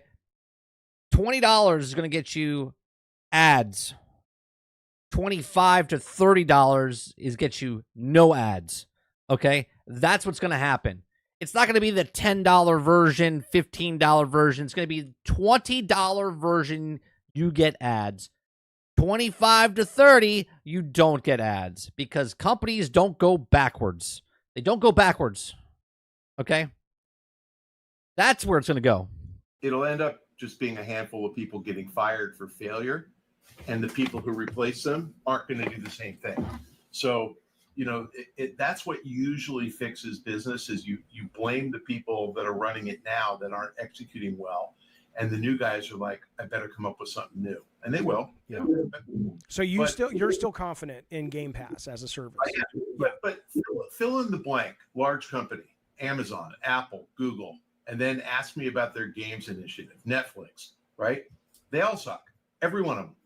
They suck. And why do they suck? Because none of them has the first clue how to run a game. Right. They're all trying to get their hands in the cookie jar, but they don't know how to get their hands in the cookie jar because they're all trying to do the same shitty products. Hence why Xbox, what I said earlier, has a lead. And they're just kind of relaxing, right? They don't know what they're doing, and they're learning as they go, but at the same time, they're just kind of sitting back going, well, have you seen these guys? Nobody knows what they're doing. But I'm telling you, it takes just one game. We talked about it months ago. If Netflix pays enough money and gets like a Grand Theft Auto 6 exclusively on Netflix, and Netflix is played in all these other places, even if it's just like a month, okay, it changed the landscape of gaming, and Microsoft's like, oh shit, we got to do something. Now, I'm not saying it's happening. I'm just saying that it's possible. Okay, it's possible because Microsoft's sitting back going, well, PlayStation and Nintendo are not joining us in this market right now. We're standing alone. We are the Netflix of video games. Google doesn't know what they're doing. They had a failed Chrome. The hell is Stadia? Okay, Amazon has Luna, and Netflix has their mobile thing, and Apple's got their mobile thing. Right? They're all happy making the money that they're making, but no one's trying to go for what Microsoft is doing, and they're just letting Microsoft go. Soon as one of them decides, hey, maybe we should invest some money into this gaming thing and see what happens, then you have competition. Then Microsoft has a lighter underneath their ass, and then maybe they can start doing stuff. Games business. This is why you need competition, folks. This is why you need competition. If you think Microsoft leaving and PlayStation's the king of consoles, you need another person to compete with them. Otherwise, they set the standard. They set the price. They do whatever they want. You want to pay $80 with no competition? You want to pay $90 for a video game? By all means, let Microsoft go and fold. And watch PlayStation go, oh, well, we're the only ones in the market. I guess we'll charge $90 a game. Apple, Amazon, Google, and Netflix. And they didn't hire me either, right? It's weird. It's like, don't you, if you're going to start a business, go out and hire somebody who knows the business. I don't understand these people. So like Netflix hires Mike Perdue, who who's ran a great guy. studios. He's a really good studio exec.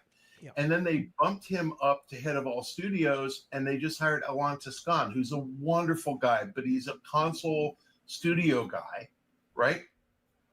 Are they a console company? No, they're a mobile company. And oh, by the way, you want to really make money? I actually told Roblox this, and the CFO thinks it's a good idea. We'll see if they do it. I'm like, why don't you just, Netflix, replace iOS and Android and Google Play Store and say, okay, mobile games, anybody who wants to put their game on the Netflix landing page, we'll come up with a search function. People can play any mobile game they want on their TV through our interface. And you know what our store fee is? 5%. He literally just said what I said 10 minutes ago. If Netflix can get their games everywhere, and he's saying they charge just a 5% fee for all these game companies, all those game companies will go there. All those studios, independent developers would go to Netflix. 100%. Why? Because they want to make more money in their pocket, and Netflix doesn't need to make all the money. How many mobile games would be on Netflix the next day? Yeah. How about all of them? Yeah. Right now, if you're a mobile gamer, and last time I checked, there's only 3.5 billion of them. Oh, only 3.5 billion. If your games are on your TV instead of on your phone, why wouldn't you play them there? Of course you will. Yep. But has anybody at Netflix thought of that? I'm waiting for the call. I'm waiting for a call. Call me first. The closest I got is I did get the Fire Stick when the Xbox thing came around a couple of weeks ago or last month. And I loved the fact that I didn't even know this, but when you log into the Fire Stick site, there's tons of fucking mobile games on there. On what? Oh, on the Fire Stick? A couple of weeks ago or last month. And I loved the fact that I didn't even know this, but when you log into the Fire Stick site, there's tons of fucking mobile games on there. Totally. You should. Yeah. They should put everything there. Right. That's right. But you're right, though. Suddenly we started playing them on the TV.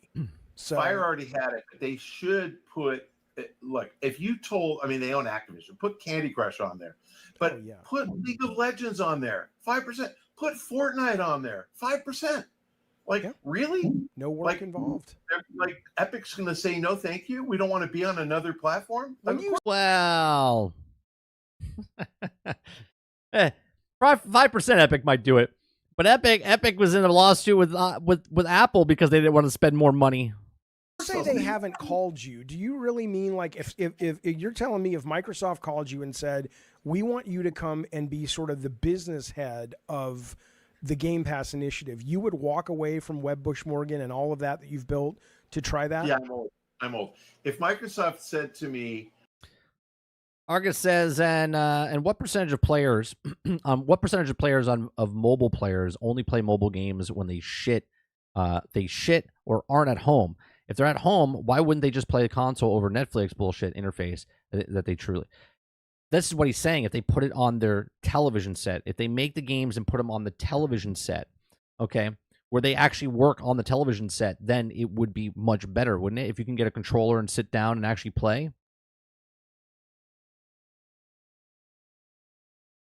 we want to get to 100 million subscribers. You come up with a plan to get us to 100 million subscribers, and we'll give you $100 million the day we hit 100 million subs. But you've got 5 years. I would, in a heartbeat, go, because I would make it happen.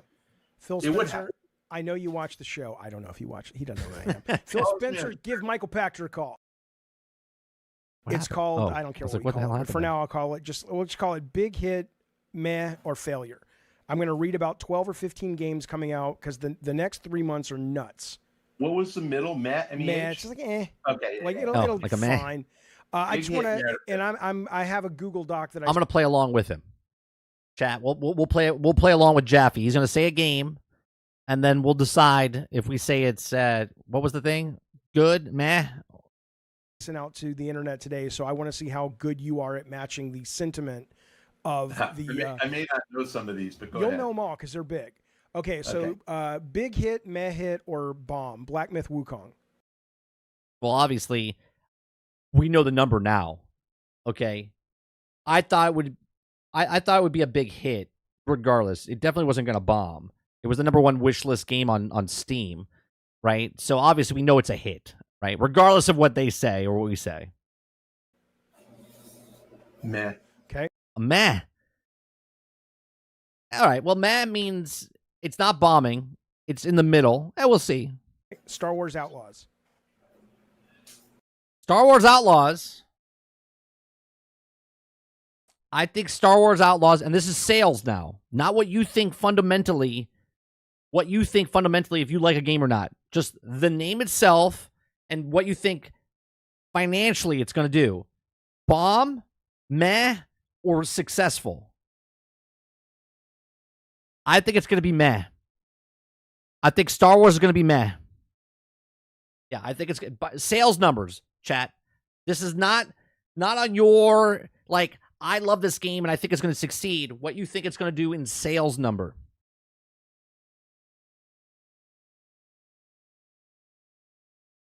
Garrett says success. Travis says success. Waterbear says first game, he said meh. Again, these are just our opinions now, Water. Crowd says meh. Black Myth is in the range of trash range. Same Mo, and obviously it's sold well over 5 million copies already. Right?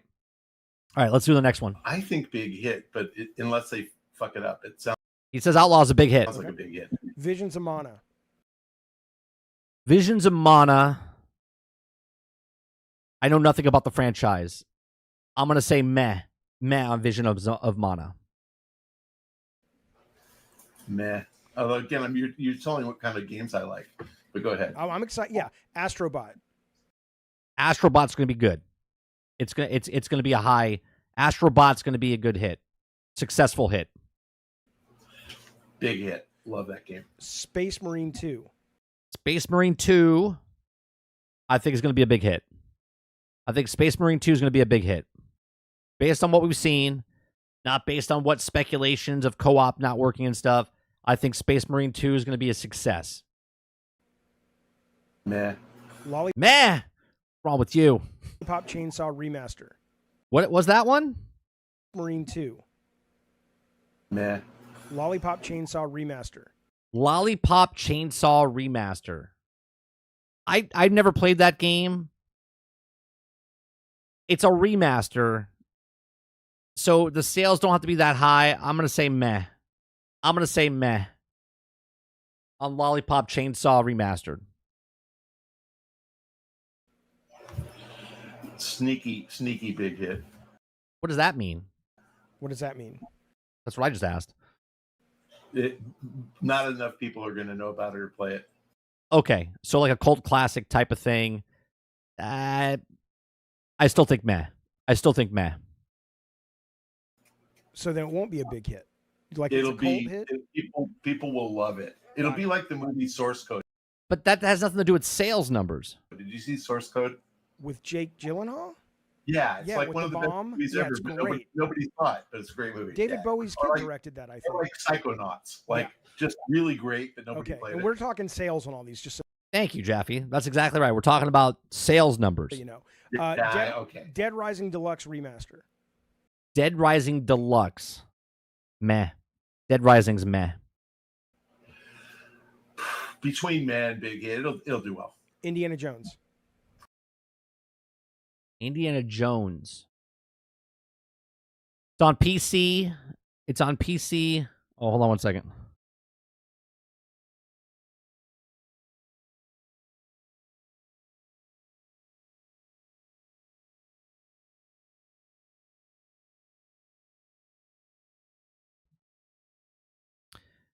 Indiana Jones,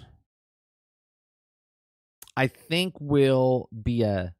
It's hard to say if it's going to be a hit or not because we don't know the sales numbers for these first party titles like this. So I'm going to say it's a hit. I think Indiana Jones will be a hit. Massive hit. Massive hit, he says. Okay. Even though nobody cares about Indy anymore unless they're over 40?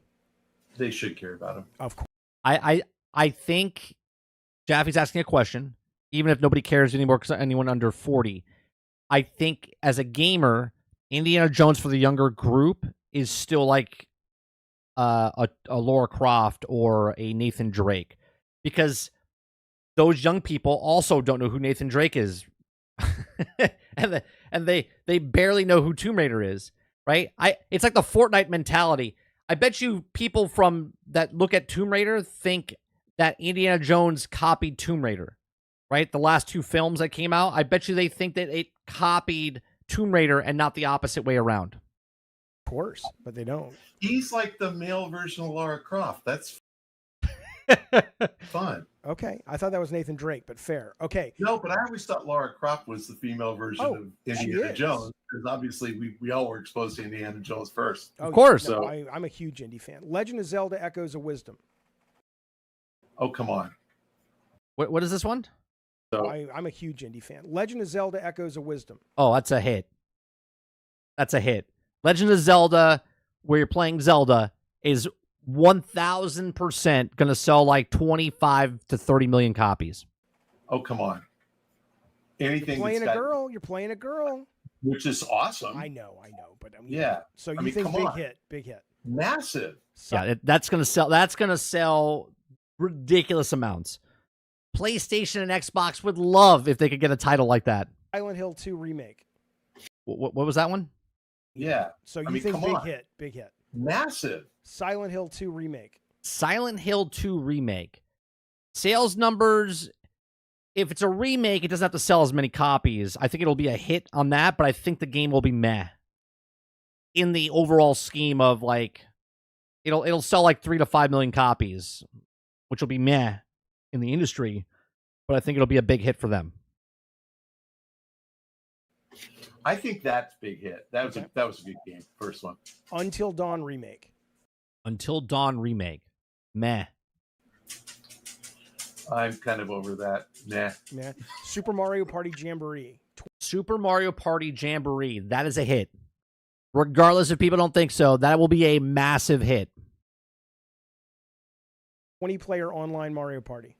Oh my God. It's like I hate those games, but giant hit. Call of Duty Black Ops 6. Black Ops 6 is, I mean, it's got to be a hit, right? But is it a hit based on compared to other Call of Duties? Or is it a hit just because it hits a certain sales number, right? It could be under. Maybe they're projecting 35 million, it only sells 30 million, but that's still going to be a hit. Call of Duty's a hit. They're due to make a good one, so let's call it a big hit. Mario and Luigi Brothership. Mario and Luigi Brothership, another huge success. Nintendo, that will sell. That's going to sell. That's the RPG. I love that shit. Again, I love that shit. Giant hit. Slitterhead. Slitterhead? I don't know what that is. Meh? I don't know what it is, though. Not going to get enough marketing. No, So Bomb? Meh? Oh, meh. Yeah. Metal Gear Solid Delta Snake Eater. Metal Gear Solid. I think that's going to be a meh. I think it sells well. I just don't think it sells great. I think it's meh. Because it's not Kojima. But that's not Kojima, right? Yeah, it's not Kojima. This is the new one without It's him. the new one without him. But it's a Yeah, remake of 3. And it's a remake. Nah. Yeah, but it'll be bad. Flop. Okay, Lego Horizon Adventures. Lego Horizon Adventures. I think it's going to be a hit. I think it's going to be a very big hit for PlayStation, which will then make them decide to make first-party titles more. I like everything about Lego, so big hit. Assassin's Creed Shadows. Assassin's Creed Shadows. I think it's going to be a hit regardless. I know all the turmoil that's going around and whatnot. I think it sells very well. I think that's going to be massive. I don't know about massive, but it'll be a hit. It's really fun. And actually, with that Shogun show, I think it's perfect timing. Okay, last two. Stalker 2, Heart of Chernobyl. Stalker 2.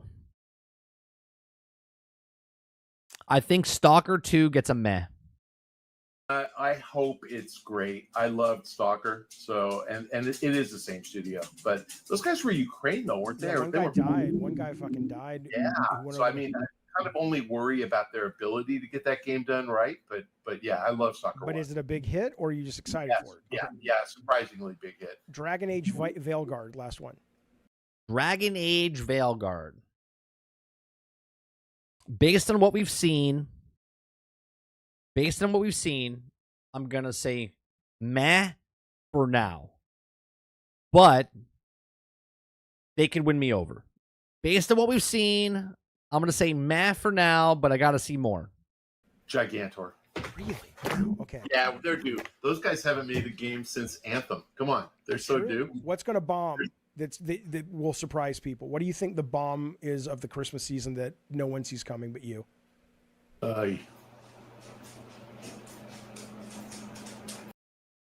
The bomb, like in good or bad? I don't know. I'm trying to think of anything big that's coming out. There's not that many games. I'll say Stalker 2.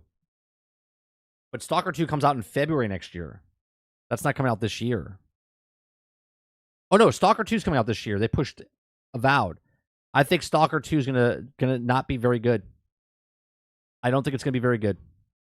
I just listed those are all the big ones. So nothing. You think they all have room to breathe? No, Nintendo's stuff guaranteed, and massive props to those guys for keeping up the pace. Like I'm just so. Don't get me wrong. Stalker 2 will be played on Game Pass. I don't think the sales will be very good for it. I think it'll bomb in sales, but people will play it on Xbox because it's on Game Pass. So impressed that the cadence since the Switch launched, 7 years. So really balanced. Every year there's 2 or 3 great games. Wow. I mean, it's entirely possible that Star Wars is a bomb and not executed well. Could be. Indiana Jones could be a bomb and not execute well. The bigger That's another one. Indiana Jones could be a bomb because, again, people on Game Pass will play it, and I don't think it sells well. It all depends on if Game Pass gets a lot of people for that month when it comes out. But then again, we're not going to know that. bigger the name, okay, the bigger the name, the harder it is to get it right. Right. So I would say not sequels like Assassin's Creed or Call of Duty. Those there's a formula and they know how to do it. Star Wars Outlaws might be bad. I love the idea that not everybody's a Jedi Knight, and so you're being guile and outlaw and stealing Right. and I think that's real. It's very much Mandalorian and whatever the other guy's name was. Boba Fett. No, the other one, the Andor. It's very much Andor, like he's an outlaw. Like it's very much kind of that. I like that. Okay. But if you don't execute well, it's going to flop. I think Astrobot's going to be a critical hit. I don't think it's going to sell, but we'll see. We'll see. Oh, Jaffe doesn't think Astrobot's going to sell well. Okay. Yeah, Astrobot is really a VR game. No, I mean, no. Well, here's the thing. Astrobot is only on PlayStation, right? Only on PlayStation? Well, not they're making it standard. They're making it standard. Yeah. It looks great. And the first one was VR, and I loved it. I did too. It was like it's the only game I loved in VR. I just thought it was so fun, so cute. It was so and those smart. guys are cute. Yeah, those guys are cute. Yeah. I just don't think Sony ever is able to sell family games. They've never really been able to do it, but we'll see. Maybe enough of the generation's older now that they want their kids to play. Do you think, last question, I promise, I'll let you go. Phil Spencer, a year from now, is he still employed by Microsoft? As the head of Xbox. He is. I don't think. Yeah, I don't think he's going anywhere. I don't think he's going anywhere. Well, it's been 15 years. I'll give him another 5. I think he's been with the company for 14 or 15. I think he's there for 20. He's in trouble at all. You will know. Oh, wait, hold on. What did he say? Spencer, a year from now, is he still employed by Microsoft? As the head of Xbox. He is. I don't think he's in trouble at all. You will know he's in trouble when people around him start getting fired. Is Matt Booty there in a year? Yeah, probably. I mean, it really just like they made all these acquisitions and then they cut headcount immediately and then they raise price immediately. Right. So they're doing everything they're told. The guys who get fired are the guys who say no. And so when you raise price, if Game Pass subscribers drop, somebody's getting fired, but it's not going to be. I can't believe it. It's out tomorrow. I forgot to ask you. Hit, Matt, or bomb? Concord. Oh, that looks really good. Packner, come on now. Does he know that it's coming out into a space of other PvP games that are free? Again, I don't think it's what's that? $40. Yeah, it looks really good. All right, I'll give him that, right? It looks good, but $40. Again, you played the beta, right? I haven't played it. So is it good? It's really good, but it's not so good that I'm going to spend $40 when I can play Apex. Thank you, Jaffe. Legends and Marvel Rivals for free. Thank you, Jaffe. That's correct. Why would you pay $40 when you can pay other games just like it that stand out for free? Yeah, I did a factor about that, about why there would ever be a shooter game for money because there's so many shooter games for free. Right. So, and that's the... There you go. Packner's coming around to it now. The art. I think, was it you? I just watched a YouTube video of, it was you. You posted the guy in Call of Duty Warzone schooling the little shithead who called him. That was great. That was so good. And it's like, and you watch the gameplay, right? And it's like, God, I didn't know that was in Warzone, that you could see, you can shoot through a window wall. And well, Kurt, I don't think Michael Packner, he's a fan of games. He works with companies and stuff like that, but I don't think he knows every single game that comes out, right? And again, I'm the same way. I don't know every game or play every game, right? So I don't kind of give him shit because he doesn't know of a certain game or whatnot. Who knows what his style of gaming is, right? Maybe he likes playing farm sim. Who knows? And if it's made of wood, I had no clue. It's so clever, and I didn't even know that feature was in the game. But it shows you how sophisticated shooter games are getting. So that's the problem with all these games. It's like feature length films versus TV series. you don't spend as much on a TV series as you do a feature-length film. You're not supposed to unless you're the Acolyte. Thanks, Packner, for the bleed into the next topic. And that's how console games should be versus free-to-play games. That you spend less and you come up with a longer tail plot. You spend less on the free-to-play. It's a different. So the formula for free-to-play has to be: I've got a long story. There's always something to do. I'm constantly improving the characters, and that's why the Destinies of the world just have trouble keeping going.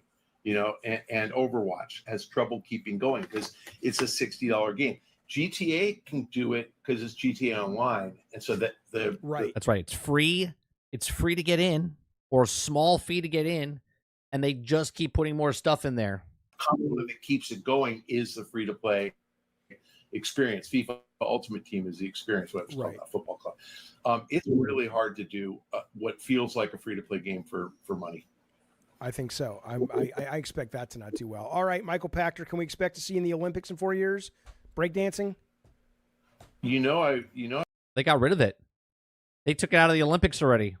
I said that for watching it 3 seconds when they showed it to me. My family showed it to me on TV. I was like, this is not going to be next to the Olympics. They took it out.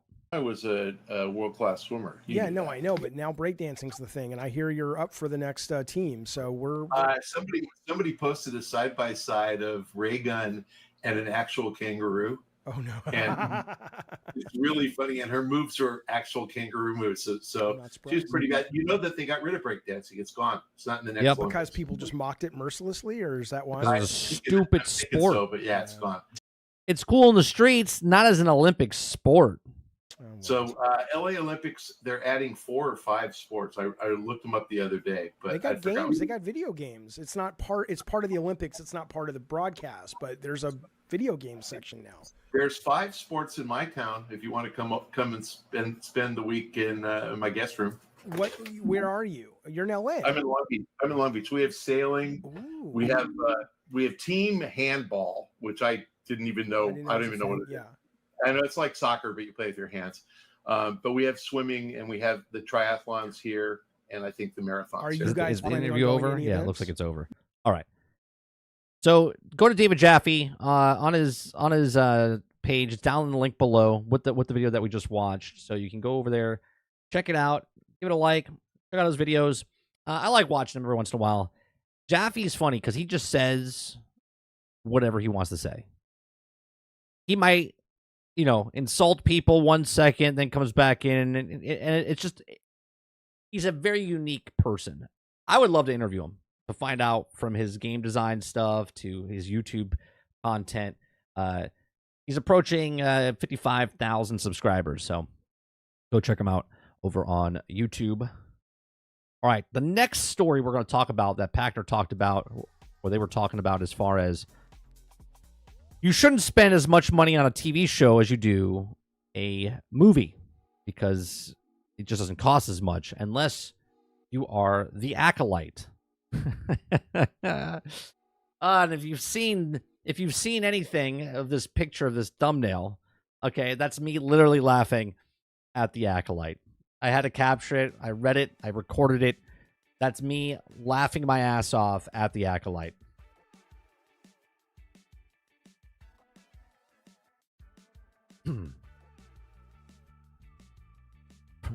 Ron says Sweet Baby Inc. is working on White Myth Wukong. Who's the main protagonist? Is it a white monkey, or is it a different animal altogether?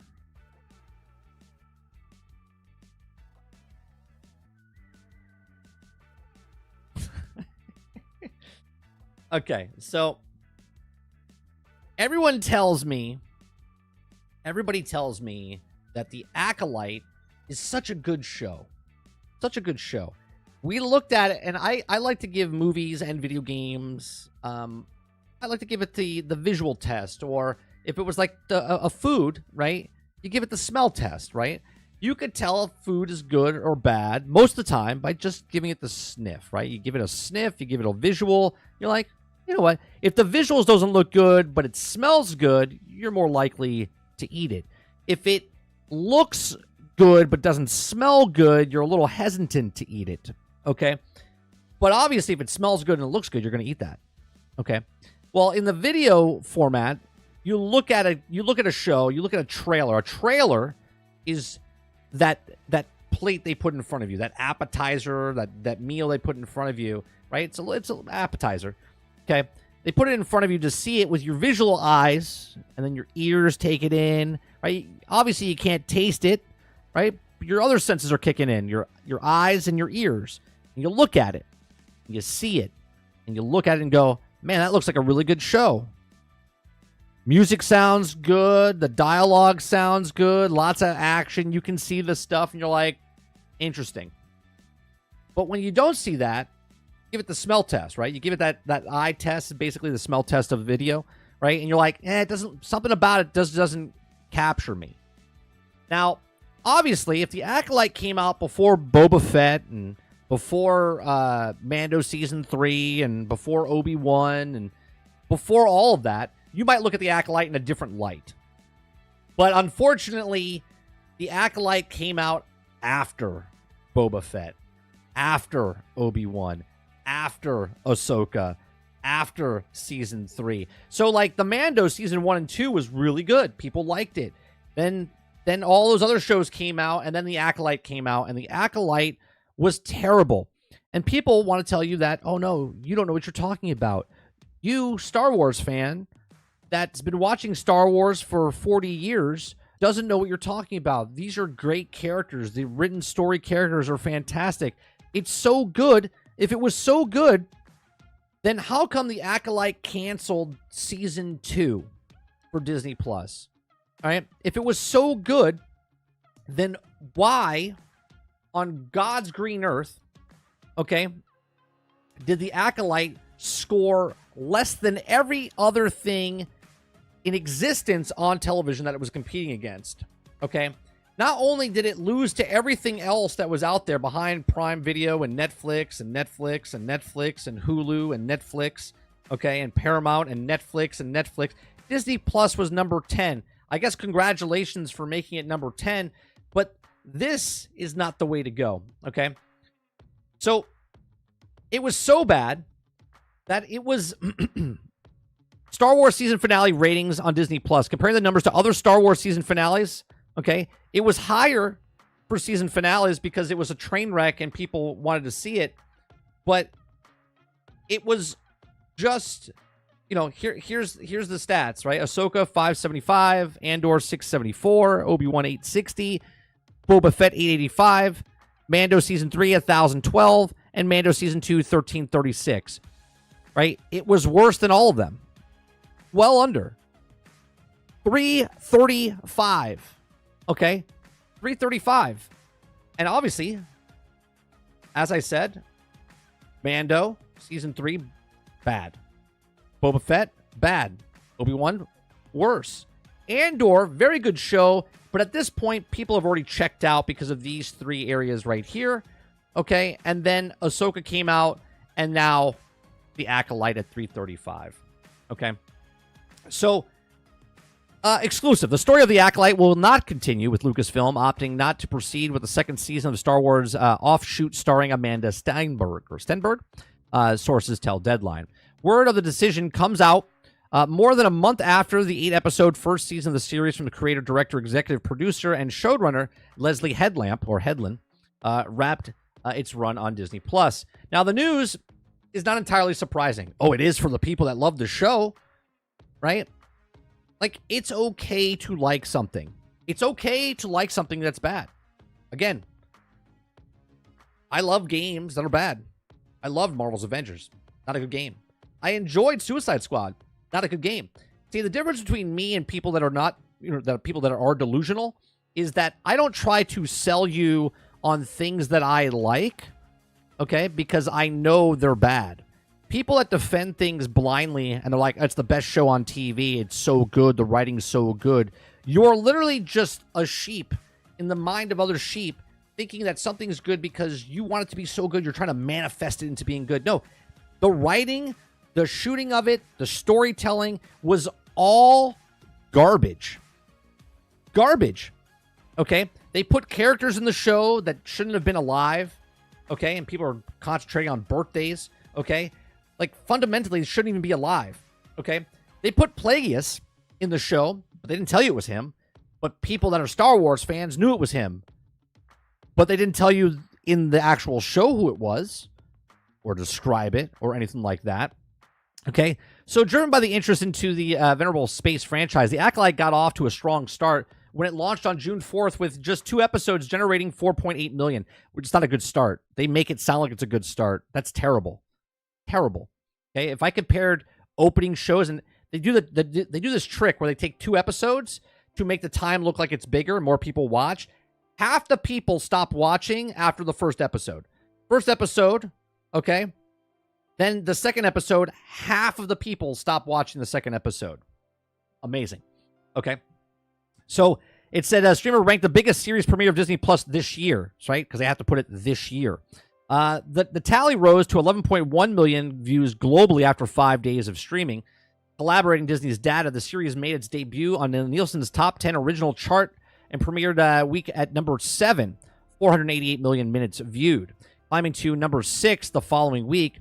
But the Acolyte could not sustain the momentum, dropping off to the top 10 in week 3 and staying off before returning at number 10 after the release of the final of 335 million minutes. Okay. Now, believed it to be the lowest Star Wars series finale. Now, the global streamers Netflix and Prime Video, Disney Plus, also high viewership threshold, also reviewing high-end, big-budget series, also cost well above $100 million per season to make, right? The Acolyte cost $180 million to make 8 episodes, which is absolute insanity. Okay.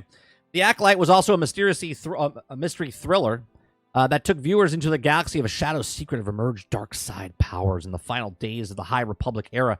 The former Padawan reunites with her Jedi Master. None of these things are true. He, kidnapped her. Jedi look like shit in the show. And it's just 80 years before. Right? But the forces they confront are more sinister than they ever anticipated. Okay. In addition, Steinberg also casted included Lee Young-ya and everybody else that's in there. So here's the thing. Okay.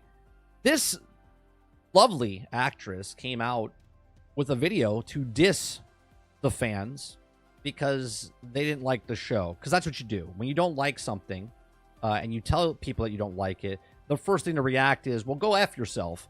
You're racist. You're misogynistic. And whatnot, which is very funny because if the people that are watching your show don't really matter, okay, or I should say the people that are not watching your show don't really matter, then how come your show didn't get a season 2?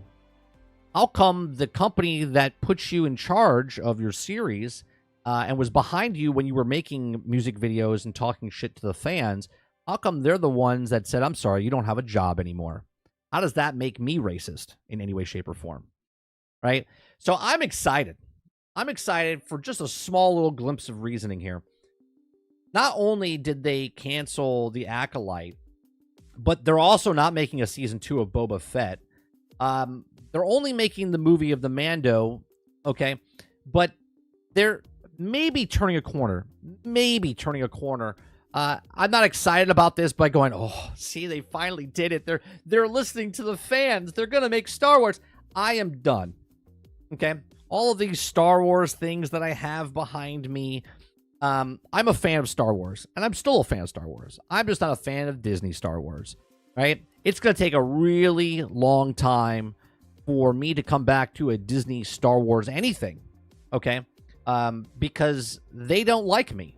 They didn't want my money after I spent it all on all these toys and video games and T-shirts and movie posters and everything else over the years of my 46 years existence on this planet. They didn't want that money because my money is not good enough for them. So they could come out with all the stuff they want. I'm not going to be running to the movie theaters to go see Mando when it comes out in 2 years. Maybe within the 2-year time frame, maybe I forgive them. Maybe I'll watch it. But at this time in 2024, I don't give 2 shits about anything that Disney Star Wars produces for a TV show or a movie. Now, as far as video games, we're going to be playing Star Wars Outlaws next Monday. We're going to try it out and see what it is. Okay, because the video games, Jedi Fallen Order, Jedi Survivor, have been very good games. Battlefront 2 has been a very good game, right? And I can separate entertainment from video games and stuff like that, the two pieces of entertainment. But I am not going to be running back to Star Wars anytime soon, just because now all of a sudden they're starting to make good content, or I should say scrapping bad content and potentially making good content again. But these are just my thoughts. Let me know yours in the comment section down below. What do you think of the Acolyte? Were you a fan of Acolyte and now it's canceled and now you don't know what to do with your life and you're aimlessly wondering, where do I go from here as a Star Wars fan? It's a lonely space here as being a Star Wars fan. But there's plenty of stuff that you could watch in the past that's much better than this shit that you thought was good. But these, again, are my thoughts. Hit that like button down below. Hit that subscribe button if you'd like to go above and beyond that. Become a member as little as $5. And if you like what I do here, check out some of our other videos. Thanks for watching.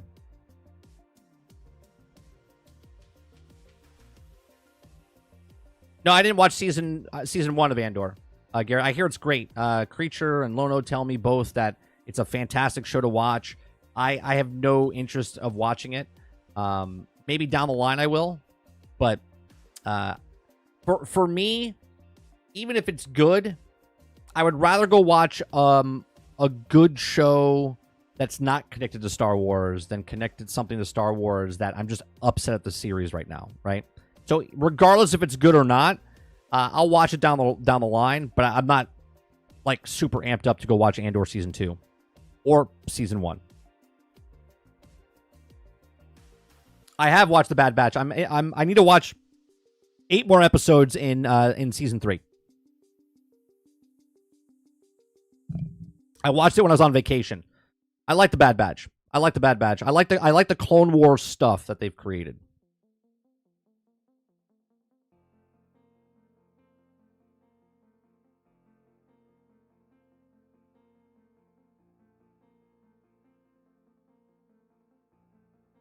All right, let me see what you guys are saying up here.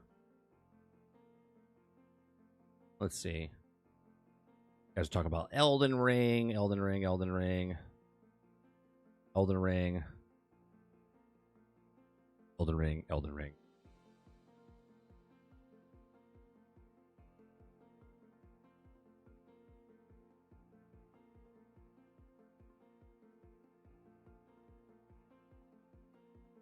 Z says, I don't know why, Mike. I don't think you will think Andor is great. Production value was great, but I still feel that they had extra characters and just went off the woods too much.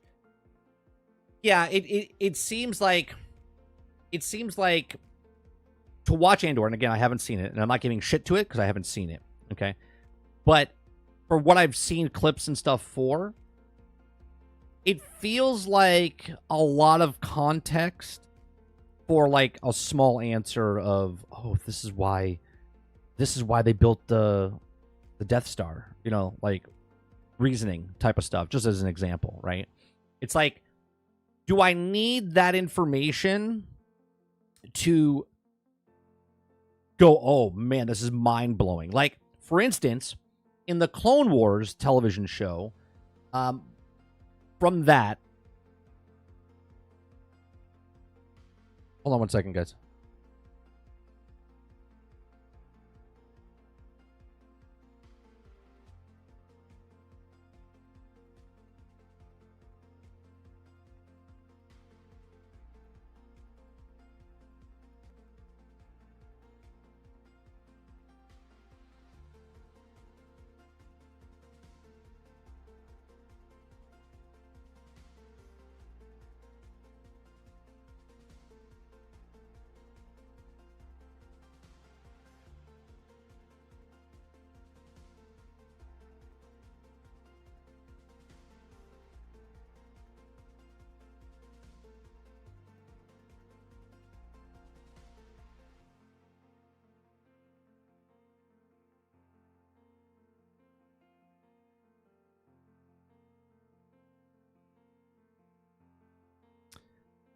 All right.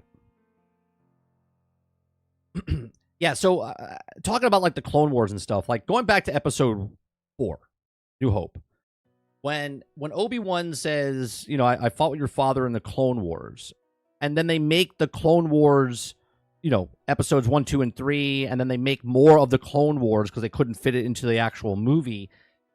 That's a lot of context from a small line. I feel like Andor does the opposite. I feel like Andor does a crap ton of context for something so small, where Obi-Wan said something so small and it opened up into this giant thing, right? That's the way I feel. Now, I don't know if that's what it is. When I watch Andor, I might absolutely love it. But at the same time, I don't feel like I have to watch it to appreciate Rogue One more, which appreciates Episode 4 more.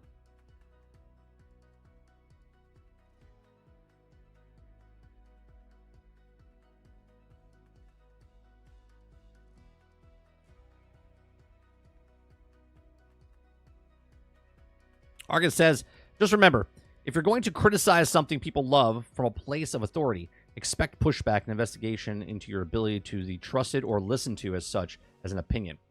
And if you're found lacking there, then you'll be further scrutinized and perhaps called out for that. Who's that towards, Argus? What is that reference to?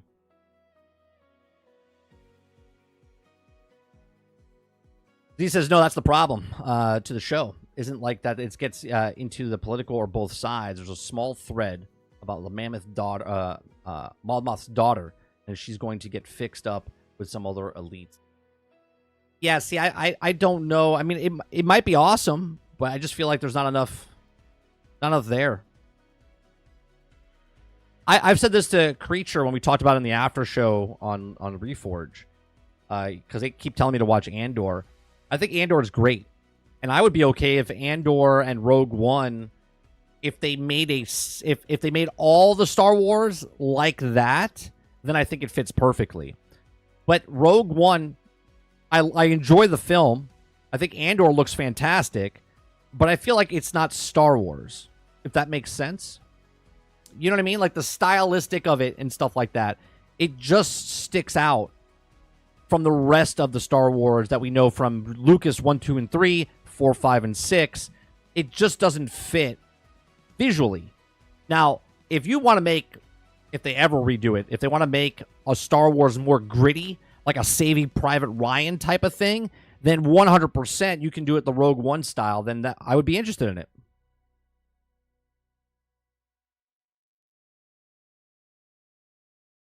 Like the Clone Wars is a cartoon.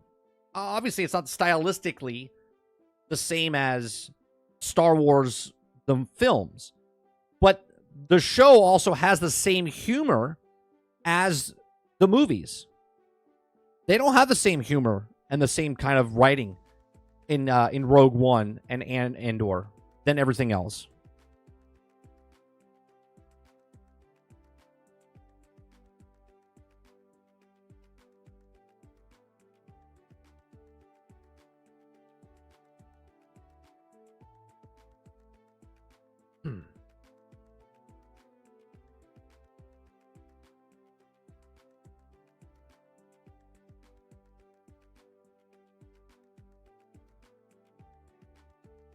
Oh, you guys, Argus, you're talking about Elden Ring and stuff like that is what you're talking about. I was confused. I was like, is he talking about Star Wars about me?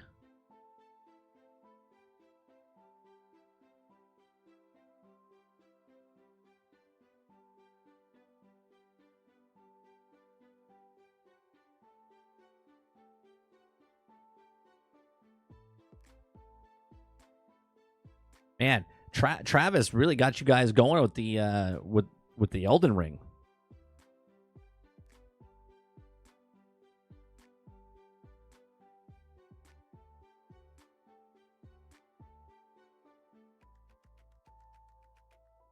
Oh, this is funny. I got to show you this because yesterday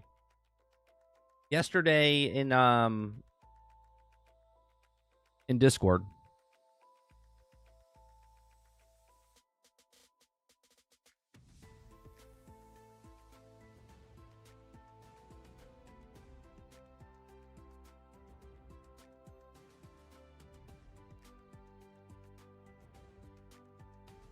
Okay.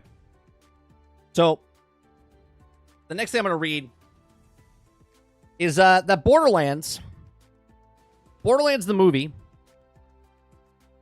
heads home to streaming in just 11 days. Okay? Now, I wasn't right, but goddamn was I close. So much so that I'm going to show you a clip, okay, of me on Reforge's podcast just a few weeks ago when Borderlands, before it came out that weekend. Okay? And I said these words in order, okay? In this order for what they want. But yeah, I don't think if it doesn't do very well, it's not going to be in theaters for more than 2 weeks. Not going to be in theaters more than 2 weeks. Well, that will be interesting to see. At some level, that might help them, like get this just out. Well, that would be interesting to see, huh? Because we're seeing it. I was wrong. I said 2 weeks. It will be 3 weeks. So it will be in theaters this weekend if you're lucky in your local show, if you want to go see it in the theaters. But it'll be on the streaming services on August 30th. Okay. So the massive box office miss that will head to digital platforms on August 30th, 11 days from now, is just 3 weeks after the release in theaters on August 9th. This doesn't mean it'll be streaming on specific service for free, but rather be available for digital purchase and rental on August 30th in a place like Amazon Prime Video or Apple TV, which I still think isn't worth it. Okay, and make it way being at the actual service later, but not yet. Lionsgate Movies streams a lot of places, and I'm not sure that where it would be.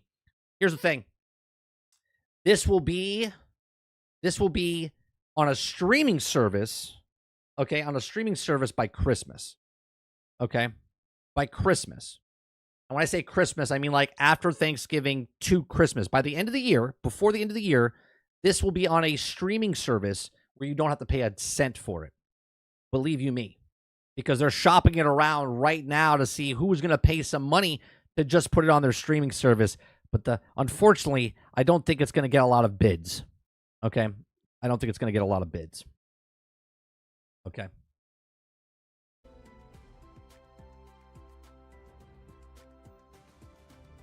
Nate says, 30, I need some redemption. I think Outlaws is going to sell great. Here's the problem. If it sells great, we'll know. They'll scream from the hilltops. Okay? If it doesn't sell well, they won't say a goddamn thing. Okay? So the bet I said to you yesterday, Nate, was that you said it would be part of Game of the Year. You would make it into the Game of the Year. And I said I don't think it'll get nominated for Game of the Year. Okay, that was the bet that I said yesterday, that you said you spoke afterwards after I closed down. But yeah, if you wanted to make another friendly wager about Game of the Year, if it makes the category of Game of the Year, then I would shake on that as well. I don't think it'll make Game of the Year. I don't think it'll get nominated for Game of the Year. I think it will get nominated, but it will not get nominated. It'll get nominated for like different categories. It won't get nominated for Game of the Year. But then again, that's me right now saying it before I play it. So you might have me. Because I might play it and go, oh yeah, that's good. It should get nominated. Right? Like Hogwarts, I think, should have been nominated. And it never got nominated. Right? It got nominated for other things. Sarge says, so Netflix next week. Netflix will put it on there. Netflix will give them money. For sure. Netflix is playing this, right? They'll go, we'll buy it because it's so bad. We'll put it on Netflix and people will get Netflix just to see how bad it is. Netflix will get it.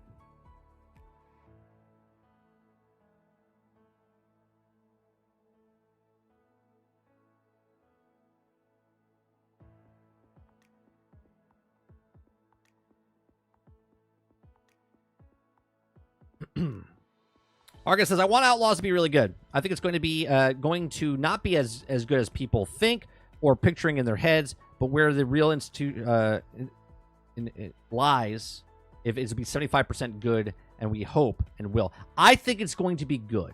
I do. I think my hope My hope, Argus, is it's like the Harry Potter game, like the Hogwarts for Harry Potter fans, and this is the Star Wars version of that for Star Wars fans. That's what I hope it is going to be. Nate says, it's the most pre-ordered game on PlayStation 5 according to some other YouTubers. Okay. But how many is that? Right? The most pre-ordered game could be like 1,000. Could be 1,200. Could be 1,000,000. We don't know. Right? So that means absolutely nothing in coming from anybody. Right? Unless they give us an actual number following that, it's got 10 million copies ordered on PlayStation pre-order, then fantastic. But if they just say a number, it's the most pre-ordered game, fantastic.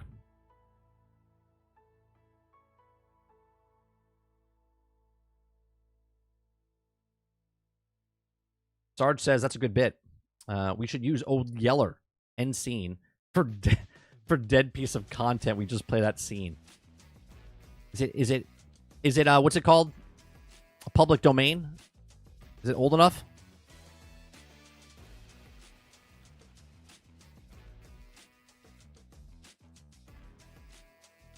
Papa says 30. I will 100% watch it on streaming service just to see how bad it is. Yeah, that's exactly right. That's why Netflix will pay for it.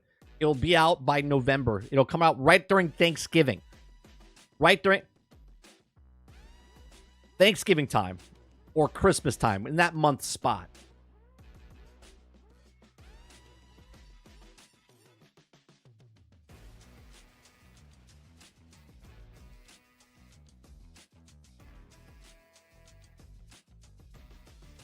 No chance that it touches the greatness of Hogwarts Legacy.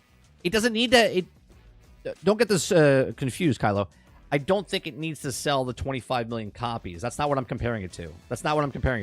What I'm comparing it is what Hogwarts did for Harry Potter fans of being in that world of Harry Potter. I'm hoping that that's what Outlaws does for Star Wars fans. That's all I'm comparing it to. I'm not comparing it to the sales numbers or anything like that. I'm just talking about a game that fans would just love to play and be in that world. That's it.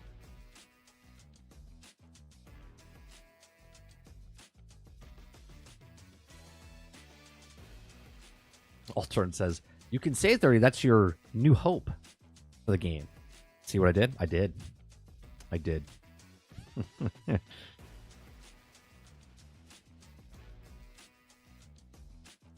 Argus says, yeah, Mike, but I have to fear the feels that's super solid, that it's also falls short of the potential around 75% of what we want it to be, think it could be, which is always a sad thing.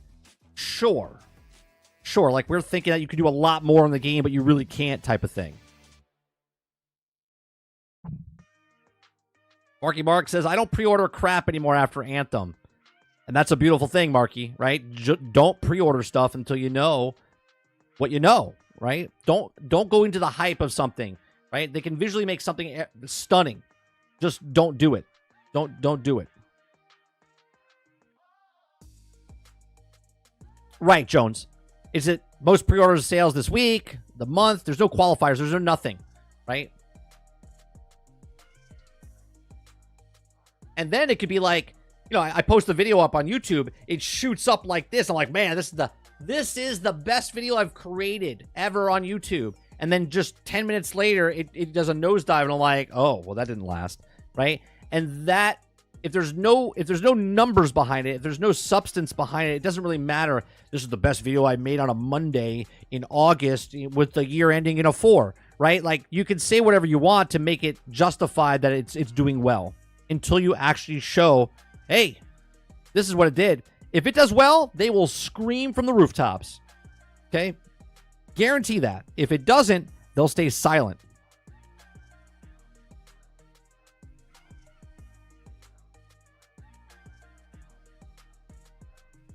Kyle says, I'm referring to that. The difference that we get with Star Wars games all the time. I haven't had a Wizarding World game since the movies. No, but there's difference between like living in the world like of a Jedi Survivor, right? Because of what the game is. This is the open world game. This is a Hogwarts open world, Star Wars open world. Character that you don't know, you are. Character that you don't know that you are controlling. in a open world in the galaxy, living in the thing. It's literally a 1-to-1 comparison of major IP, millions and millions of fans got to play this game, and there was another. There's plenty of Harry Potter games out there, Okay, but this did something different. Can this Star Wars game do something different than the other Star Wars games hasn't done? The comparisons are uncanny, what you can do or can't do in this game. You just go back and play casino games or just go around and explore. Like, you could do that in Hogwarts, right?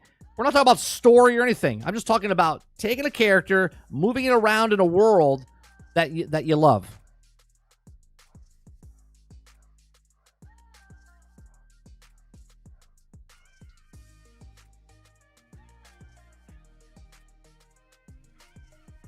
Travis says, 30, as someone who made board games and such, can you explain to me why it's a small piece of a model are always the most annoying? As far as what? Like making? Price-wise?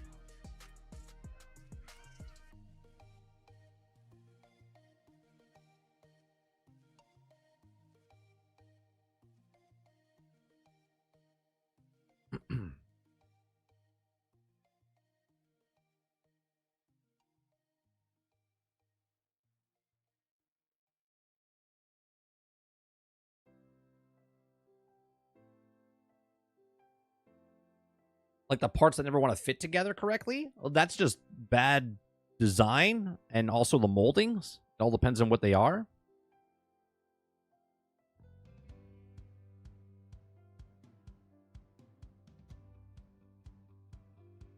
It all depends on what type of plastic they're using or whatever type of materials they're using.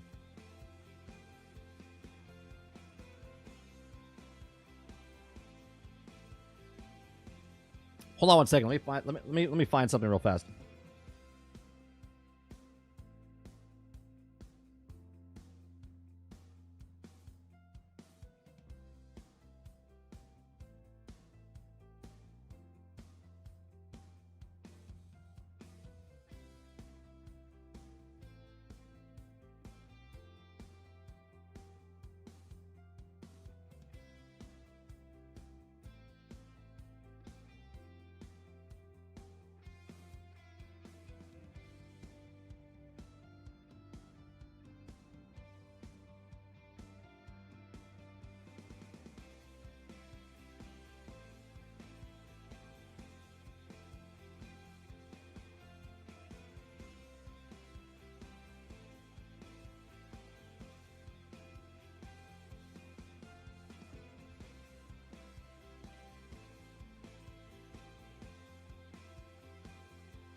I was trying to find my board game, but I can't seem to. I put it somewhere.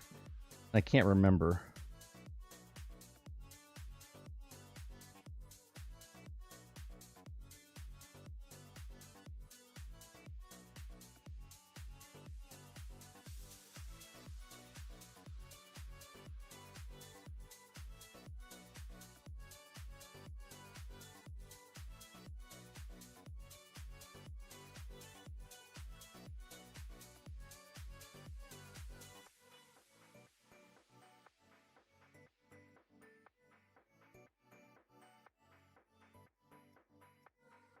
I was gonna show you some stuff, but I can't find it.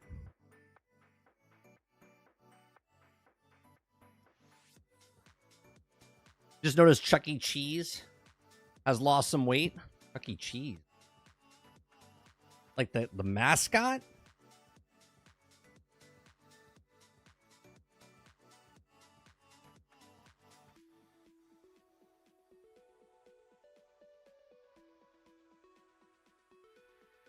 I'll see if I can find it, and I'll bring it on the show like sometime this week if I can find it. I have the old version, not the modular version. I can't remember where I put the modular version. I think Sarge might have it at his house. I don't have it here. We only have one copy, or is it 2 copies? We have 2 copies. There's only 2 in existence.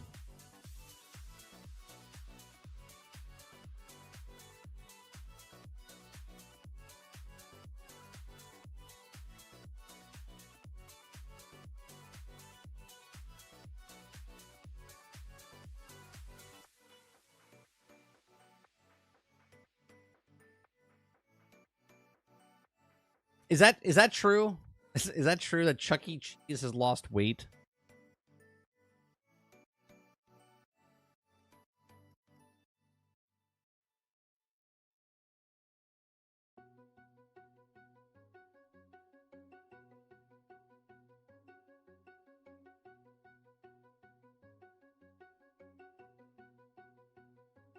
I mean, he is skinnier. He is skinnier. The fat rat when I was a kid. Now he's completely different.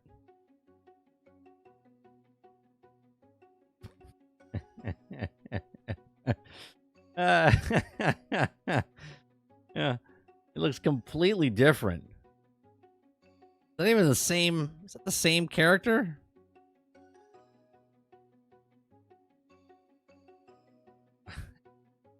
Like what? What happened, Chucky? What happened? Did he stop? Did he stop? Did he stop eating cheese? Gluten free? What?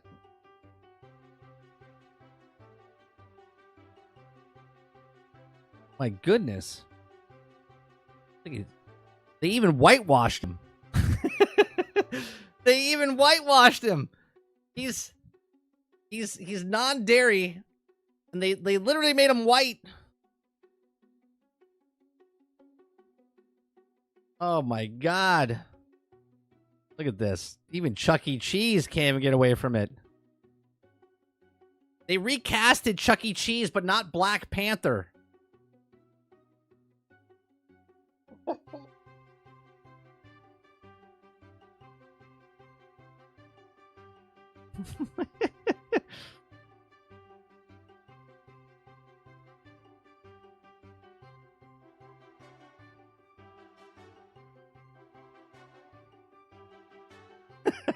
He went to vegan. He's slowly withering away. Poor Chucky, man.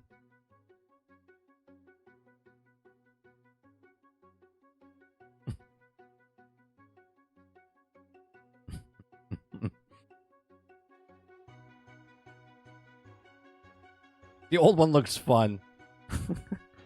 New one looks like he's he's going in the alleyway and, you know, shooting up some stuff. Yeah, he looks like he looks like a meth head. If you're at a birthday party at Chuck E. Cheese, hold on a second. Let me I close it down. Let me find it again.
Sweet. Moving on up. We're moving on up.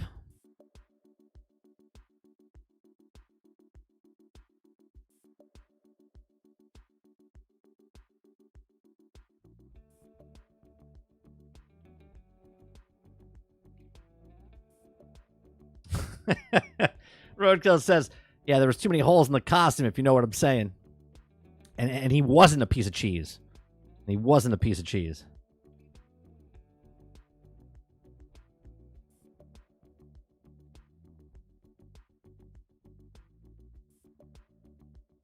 All right. Gamescom starts in 1 hour. A little less than 1 hour. At 1:30 is when it's going to start. Okay. We're going to go live again at like 1:20, 1:25, and then it starts at 1:30. Okay. I appreciate if you guys come out, hang out with us as we watch opening night at Gamescom with Jeff Keighley. That's at 1:30 is when it starts. Hit that like button, hit that subscribe button. We do this Monday through Thursday. From 10 o'clock in the morning to about noon Eastern. We're going to cut it a little short today so I can go eat lunch before the next show. Appreciate it very much. Make sure you guys go check out some of our other videos. If you want to go above and beyond that, become a member as little as $5. All of our stuff I've been trying to do now, I'm slowly taking last week's episodes and posting them up on... So the Daily Grind, this morning show that we're doing, if you miss it, and you don't like using YouTube, maybe you have... you don't have YouTube Premium and you don't want to listen to ads or whatnot, I put them on Spotify. So if you have Spotify or any other podcast place, if you want to watch it on Spotify, you can watch it on Spotify. If you don't have Spotify and you want to just listen to the podcast, you can listen to the podcast over on Spotify or anywhere a podcast is heard. So last week I have 3 episodes up. I need to upload one more, and then we'll start this week's and start putting them up there as well. So the Daily Grind will be up on all podcast formats for you to listen to. So I appreciate it very much. Hit that like button, hit the subscribe, and I'll see you guys on the next one. Peace.